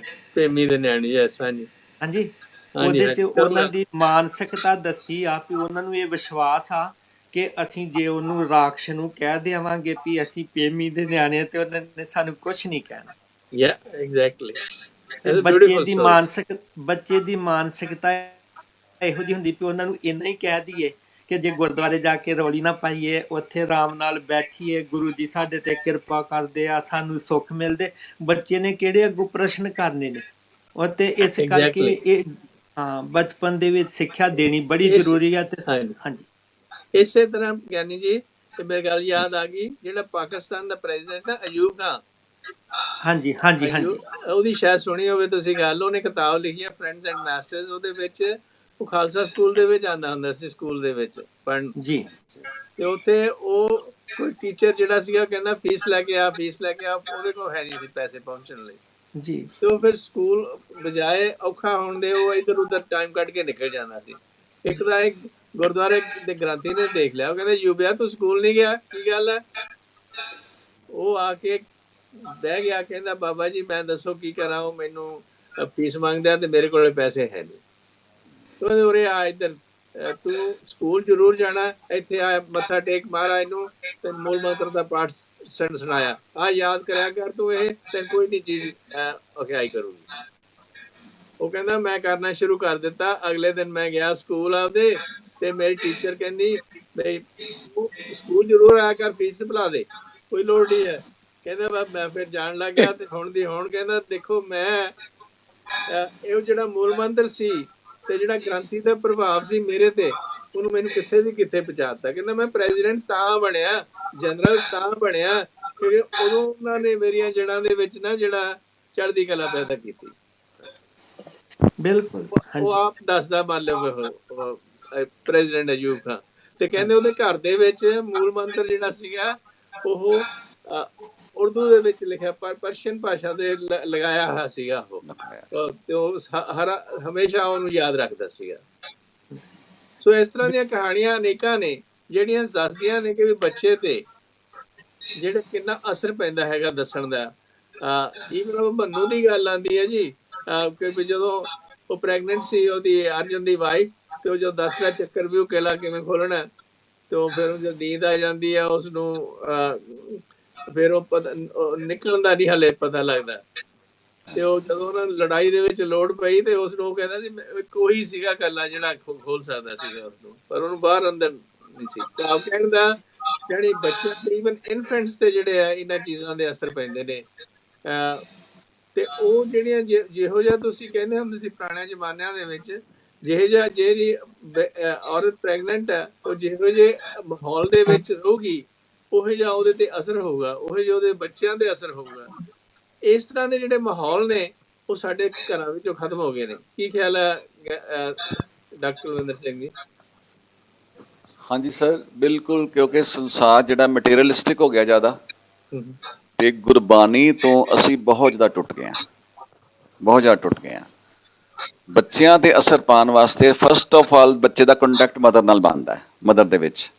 ਤੇ ਜਿਸ ਤਰ੍ਹਾਂ ਪਹਿਲਾ ਇਸ਼ੂ ਸ਼ੁਰੂ ਹੋਇਆ ਸੀ ਨਾ ਵੀ ਬੱਚੇ ਤੇ ਮਦਰ ਦੇ ਰਿਲੇਸ਼ਨ ਦਾ, ਤੇ ਉੱਥੋਂ ਜੋ ਚੀਜ਼ ਹੈ ਨਾ ਭਾਈ ਗੁਰਦਾਸ ਜੀ ਦੀ ਵਾਰ ਹੈ, ਧਰੂ ਜੀ ਦੇ ਬਾਰੇ ਆਉਂਦੀ ਹੈ ਵੀ ਧਰੂ ਹੱਸਦਾ ਘਰ ਆਇਆ, ਕਰ ਪਿਆਰ ਪਿਓ ਕੁਛੜ ਲੀਤਾ।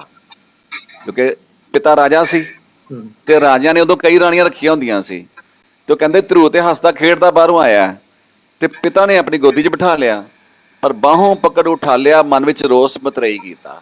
ਮਤਰੇਈ ਮਾਂ ਨੂੰ ਗੁੱਸਾ ਹੈ ਕਿ ਇਹ ਮੇਰਾ ਪੁੱਤਰ ਤੇ ਹੈ ਨਹੀਂ, ਤੇ ਉਹ ਨਵੀਂ ਰਾਣੀ ਸੀ ਤੇ ਉਹਦੇ ਨਾਲ ਰਾਜੇ ਤੇ ਜ਼ਿਆਦਾ ਹੱਕ ਜਮਾਉਂਦੀ ਸੀ।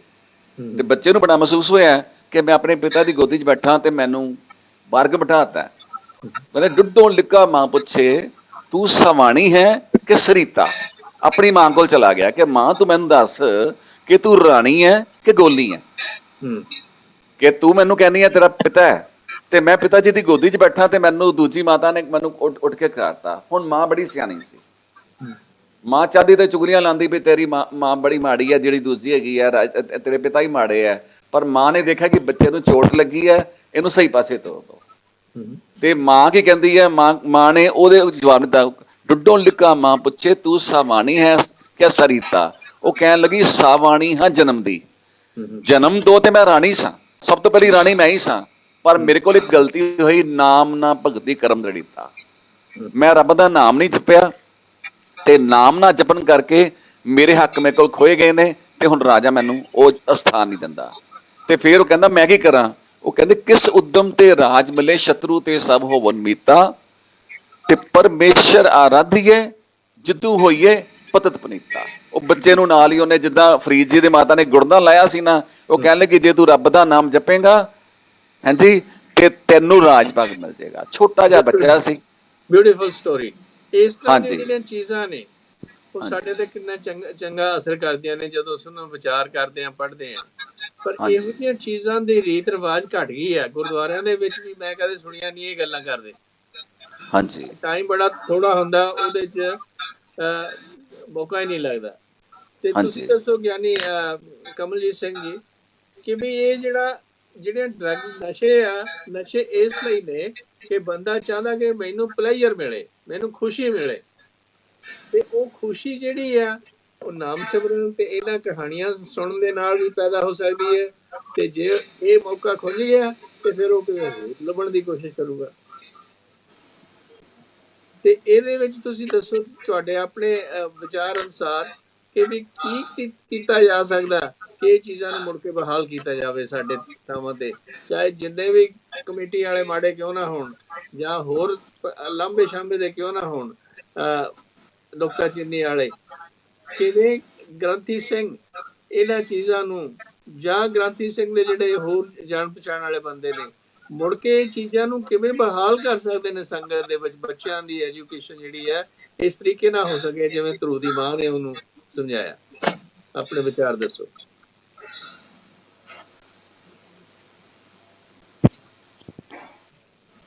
ਹਾਂਜੀ, ਮੈਂ ਤੇ ਇੱਕ ਗੱਲ ਕਹਾਂਗਾ ਜੀ,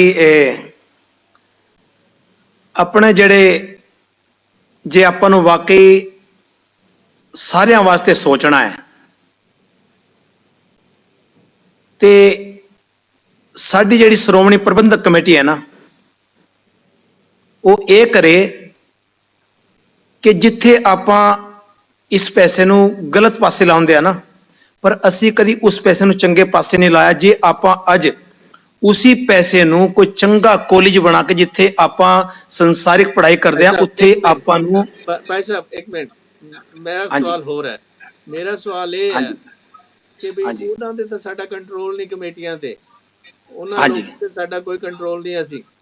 ਪਰ ਗ੍ਰੰਥੀ ਦੀ ਪੋਜੀਸ਼ਨ ਦੇ ਵਿੱਚ ਗ੍ਰੰਥੀ ਆਪਣੇ ਲੈਵਲ ਤੇ ਕੀ ਚੀਜ਼ ਕਰ ਸਕਦਾ ਜਿਹਦੇ ਨਾਲ ਕਿ ਸਮਾਜ ਸੁਧਾਰ ਦੇ ਜਿਹੜੀਆਂ ਚੀਜ਼ਾਂ ਸ਼ੁਰੂ ਹੋ ਸਕਣ।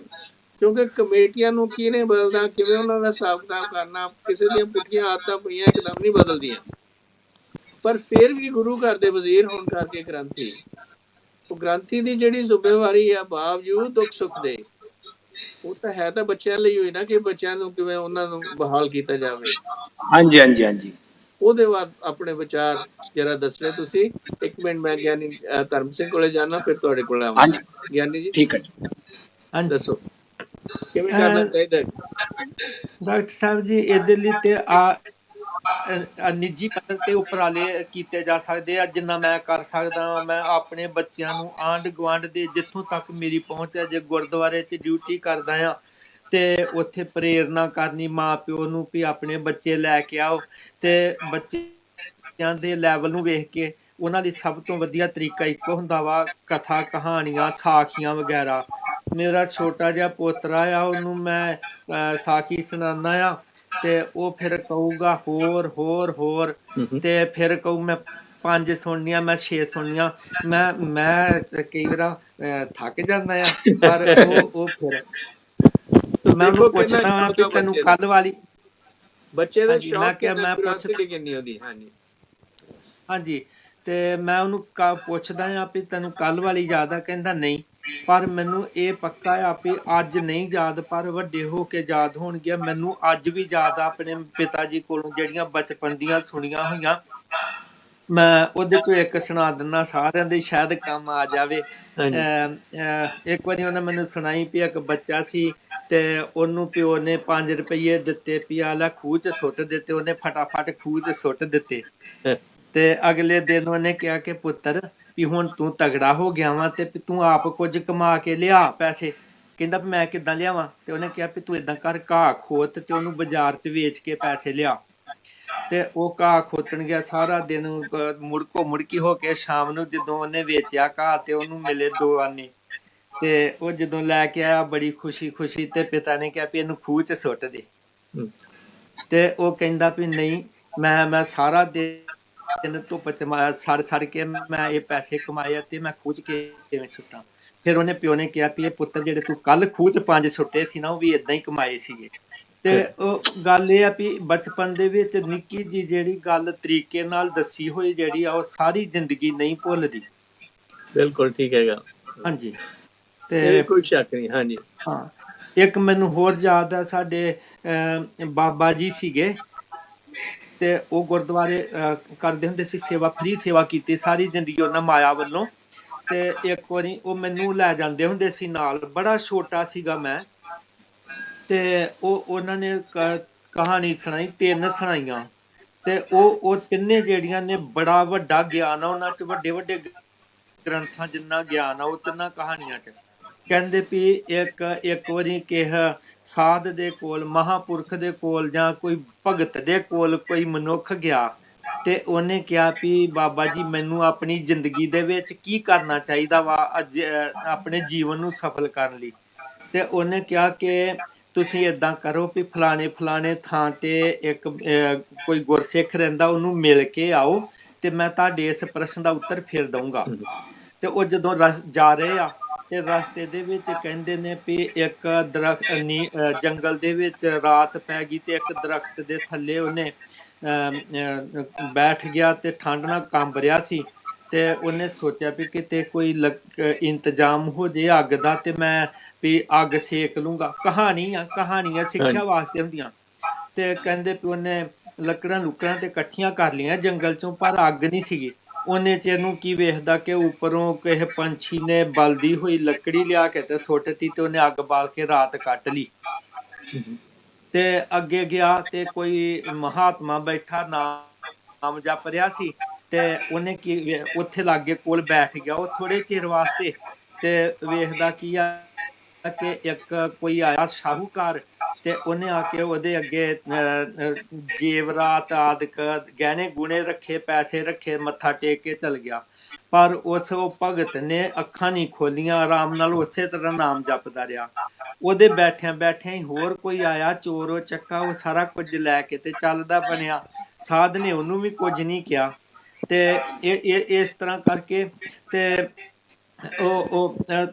ਉਹਦੇ ਚ ਦੱਸਿਆ ਹੈਗਾ ਵੀ ਜਦੋਂ ਵਾਪਸ ਆਇਆ ਤੇ ਉਹਨੇ ਕਿਹਾ ਵੀ ਜੇ ਤੇ ਤੂੰ ਬਣਨਾ ਗ੍ਰਸਥੀ ਤੇ ਏਦਾਂ ਦਾ ਬਣ। ਉਹ ਜਿਹੜਾ ਸਾਧ ਜਿਹੜਾ ਮਨੁੱਖ ਨੂੰ ਅੱਗ ਲਿਆ ਕੇ ਸੁੱਟੀ ਉੱਪਰ ਜੋੜਾ ਸੀਗਾ ਪੰਛੀਆਂ ਦਾ, ਤੇ ਉਹਨਾਂ ਨੇ ਸੋਚਿਆ ਵੀ ਸਾਡੇ ਘਰ ਆਇਆ ਵਾ ਮਹਿਮਾਨ ਤੇ ਇਹਦੀ ਅਸੀਂ ਕੀ ਸੇਵਾ ਕਰ ਸਕਦੇ ਹਾਂ। ਤੇ ਉਹਨਾਂ ਨੇ ਵੇਖਿਆ ਵੀ ਲੱਕੜੀਆਂ ਤੇ ਹੈਗੀਆਂ ਨੇ ਤੇ ਇਹਨੂੰ ਅੱਗ ਦੀ ਲੋੜ ਵਾ ਇਸ ਵੇਲੇ, ਤੇ ਉਹਨਾਂ ਨੇ ਦੂਰੋਂ ਕਿਤੋਂ ਬਲਦੀ ਅੱਗ ਲਿਆ ਕੇ ਤੇ ਦੇ ਦਿੱਤੀ। ਮਤਲਬ ਵੀ ਅਤਿਥੀ ਪੁਣਾ ਜਿਹੜਾ ਆ ਵੀ ਘਰ ਆਏ ਮਹਿਮਾਨ ਦੀ ਸੇਵਾ। ਤੇ ਦੂਸਰਾ ਜੇ ਸਾਧ ਬਣਨਾ ਆ, ਤਿਆਗੀ ਬਣਨਾ ਆ, ਤੇ ਫਿਰ ਇਦਾਂ ਦਾ ਜਿੱਦਾਂ ਦਾ ਉਹ ਮਹਾਤਮਾ ਸੀਗਾ ਵੀ ਕੋਈ ਚੜਾ ਗਿਆ ਤੇ ਕੋਈ ਲੈ ਗਿਆ ਉਹਨੂੰ, ਕੋਈ ਉਹਦੇ ਨਾਲ ਮਤਲਬ ਨਹੀਂ। ਮਤਲਬ ਇਹੋ ਜਿਹੀਆਂ ਸਿੱਖਿਆਵਾਂ ਜ਼ਿੰਦਗੀ ਹਾਂਜੀ ਬਦਲ ਦਿੰਦੀਆਂ। Yeah, ਹਾਂਜੀ बिल्कुल ठीक है. Thank you ji. We are run out of time. Sorry. We have to again. We are left 1 minute now for each of you. Uh, the main thing is that it's people are seeking pleasure. ਇਸੇ ਕਰਕੇ ਉਹ ਨਸ਼ੇ ਚਾਹੁੰਦੇ ਨੇ। ਜੇ ਪਲੇਜਰ ਦੇ ਜੇ ਸਾਡਾ ਕੋਈ ਹੋਰ ਤਰੀਕਾ ਬਣ ਜੇ, ਜਿਵੇਂ ਅਸੀਂ ਗੱਲਾਂ ਬਾਤਾਂ ਕੀਤੀਆਂ ਨੇ ਪੈਦਾ ਕਰਨ ਦੇ ਲਈ, ਗੁਰੂ ਘਰ ਦੇ ਨਾਲ ਜੁੜ ਕੇ, ਗੁਰਬਾਣੀ ਦੇ ਨਾਲ, ਗੁਰ ਇਤਿਹਾਸ ਦੇ ਨਾਲ, ਜਾਂ ਹੋਰ ਵੱਡਿਆਂ ਦੇ ਸਾਖੀਆਂ ਸੁਣ ਕੇ, ਤੇ ਉਹੀ ਜਿਹੜਾ ਉਹਨਾਂ ਦਾ ਘਾਟਾ ਹੈ ਨਾ, ਪੂਰਾ ਕੀਤਾ ਜਾ ਸਕਦਾ ਤੇ ਉਹਨਾਂ ਨੂੰ ਨਸ਼ਿਆਂ ਤੋਂ ਬਚਾਇਆ ਜਾ ਸਕਦਾ। ਪਰ ਇਹਦੀ ਜਿਹੜੀ ਸ਼ੁਰੂਆਤ ਹੈ ਉਹ ਸਾਡੇ ਜਿਹੜੇ ਸਿਆਣੇ ਬੰਦੇ ਨੇ ਉਹਨਾਂ ਤੋਂ ਹੋਣੀ ਹੈ, ਨਾ ਕਿ ਲੀਡਰਾਂ ਤੋਂ ਹੋਣੀ ਹੈ ਜਾਂ ਕਿ ਹੋਰ ਨੇ ਕਰਨੀ ਆ ਕਿ ਉਹਨਾਂ ਤੋਂ ਕੁਝ ਨਹੀਂ ਹੋਣਾ। So we are left with 1 minute each. ਤੁਸੀਂ ਉਹਦੇ ਬਾਅਦ ਆਪਣਾ sorry Giani Kamaljit Singh ji, we don't have any more time, we run out of time. Just 1 minute ਕੋਈ ਸੰਦੇਸ਼ ਦੇਣਾ ਹੋਵੇ ਤੁਸੀਂ ਸੰਗਤ ਨੂੰ।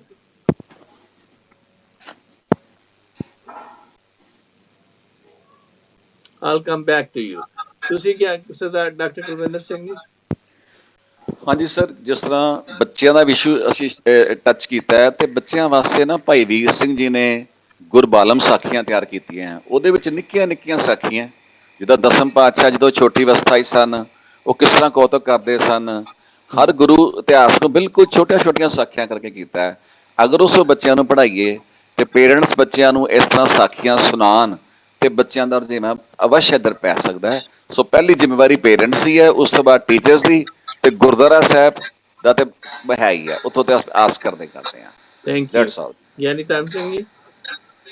ਬਸ ਇਹੋ ਹੀ ਆ ਕਿ ਜਿਹੜੇ ਨਸ਼ੇ ਆ ਇਹ ਸਾਡੀ ਬਰਬਾਦੀ ਦਾ ਕਾਰਨ ਬਣਦੇ ਨੇ, ਤੇ ਸਾਨੂੰ ਚਾਹੀਦਾ ਆ ਕਿ ਇਹ ਆਪਣੀ ਬੁੱਧੀ, ਆਪਣੀ ਧਨ ਦੌਲਤ ਸੰਪਤੀ, ਆਪਣੇ ਸਰੀਰ ਨੂੰ ਬਚਾ ਕੇ ਰੱਖਣ ਵਾਸਤੇ ਨਸ਼ਿਆਂ ਤੋਂ ਬਚਿਆ ਜਾਏ।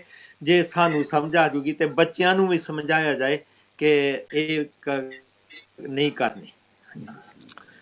ਲਾਸਟ ਮਿੰਟ ਗਿਆਨੀ ਕਮਲਜੀਤ ਸਿੰਘ ਜੀ, ਕੋਈ ਗੱਲ ਕਹਿਣੀ ਹੋਵੇ ਤੁਸੀਂ ਇਨ ਐਡੀਸ਼ਨ ਜਿਹੜੀ ਇਹਨਾਂ ਨੇ ਕਹਿ ਰਹੀਆਂ ਆਲਰੇਡੀ? ਬਸ ਜੀ, ਮੈਂ ਤੇ ਇਹ ਕਹਾਂਗਾ ਬਈ ਗੁਰੂ ਨਾਨਕ ਦਾ ਦਰ ਸਰਬਤ ਦਾ ਭਲਾ ਮੰਗਦਾ ਹੈ, ਤੇ ਮੈਂ ਤੇ ਸਾਰੇ ਸੰਸਾਰ ਅੱਗੇ, ਸਾਰੇ ਆਲ ਵਰਲਡ ਵਾਸਤੇ ਦੋ ਹੱਥ ਜੋੜ ਕੇ ਹੀ ਬੇਨਤੀ ਕਰਾਂਗਾ ਕਿ ਜੇ ਆਪਾਂ ਵਾਕਈ ਜਿਸ ਤਰ੍ਹਾਂ ਗੁਰੂ ਨਾਨਕ ਦਾ ਦਰ ਸਾਰਿਆਂ ਵਾਸਤੇ ਕਹਿੰਦਾ, ਨਾਨਕ ਨਾਮ ਚੜ੍ਹਦੀ ਕਲਾ ਤੇਰੇ ਭਾਣੇ ਸਰਬਤ ਦਾ ਭਲਾ, ਜੇ ਵਾਕਈ ਸਾਰਾ ਸੰਸਾਰ ਇਸ ਤਰ੍ਹਾਂ ਇੱਕ ਦੂਜੇ ਦਾ ਭਲਾ ਮੰਗਣ ਲੱਗ ਪਵੇ ਨਾ, ਫਿਰ ਸਾਨੂੰ ਕੋਈ ਪਰੇਸ਼ਾਨੀ ਨਾ ਆਵੇ। ਥੈਂਕ ਯੂ ਜੀ, ਥੈਂਕ ਯੂ। ਸਿਰਫ ਇਹੀ ਹੈ ਦੇ ਅੰਦਰ ਜੇ, ਕਿਉਂਕਿ ਅਸੀਂ ਆਪਣੇ ਦੁੱਖ ਤੋਂ ਦੁਖੀ ਨਹੀਂ ਹਾਂ, ਦੂਜੇ ਦੇ ਸੁੱਖ ਨੂੰ ਦੇਖ ਕੇ ਦੁਖੀ ਹਾਂ। ਸਾਡੇ ਅੰਦਰੋਂ ਇਹ ਮਾੜਾ ਜਿਹਾ ਮਿਟ ਜਾਵੇ ਨਾ ਤੇ ਸਭ ਕੁਝ ਅੱਛਾ ਹੋ ਸਕਦਾ ਹੈ। ਐਬਸੋਲੂਟਲੀ, ਬਸ ਸਹੀ ਗੱਲ ਹੈ। ਹਾਂਜੀ ਹਾਂਜੀ। Well, thank you for the participation. ਤੁਹਾਡੇ ਵਿਚਾਰ ਬੜੇ ਸ਼ਾਨਦਾਰ ਨੇ ਤੇ ਕੀਮਤੀ ਨੇ, ਇਹਨਾਂ ਦੇ ਸ਼ੇਅਰ ਕਰਨ ਦਾ। So this today we spent the session for talking about brief causes of the drug addiction and how to try to prevent them by focusing our education and ourselves, by teaching our children, catching them from the very beginning, so that we can start influencing them, that they won't have to go through these bad situations. So again, audience, thank you for your participation, and please remember these are individual views, and if you have any questions, let us know about, write to Sardar Meghraj Singh so we can address them in the subsequent sessions. ਤੁਹਾਡੇ ਦਾ time ਦਾ, audience ਦਾ ਤੇ participant ਦਾ ਬਹੁਤ ਬਹੁਤ ਸ਼ੁਕਰੀਆ, ਧੰਨਵਾਦ। ਵਾਹਿਗੁਰੂ ਜੀ ਕਾ ਖਾਲਸਾ, ਵਾਹਿਗੁਰੂ ਜੀ ਕੀ ਫਤਿਹ।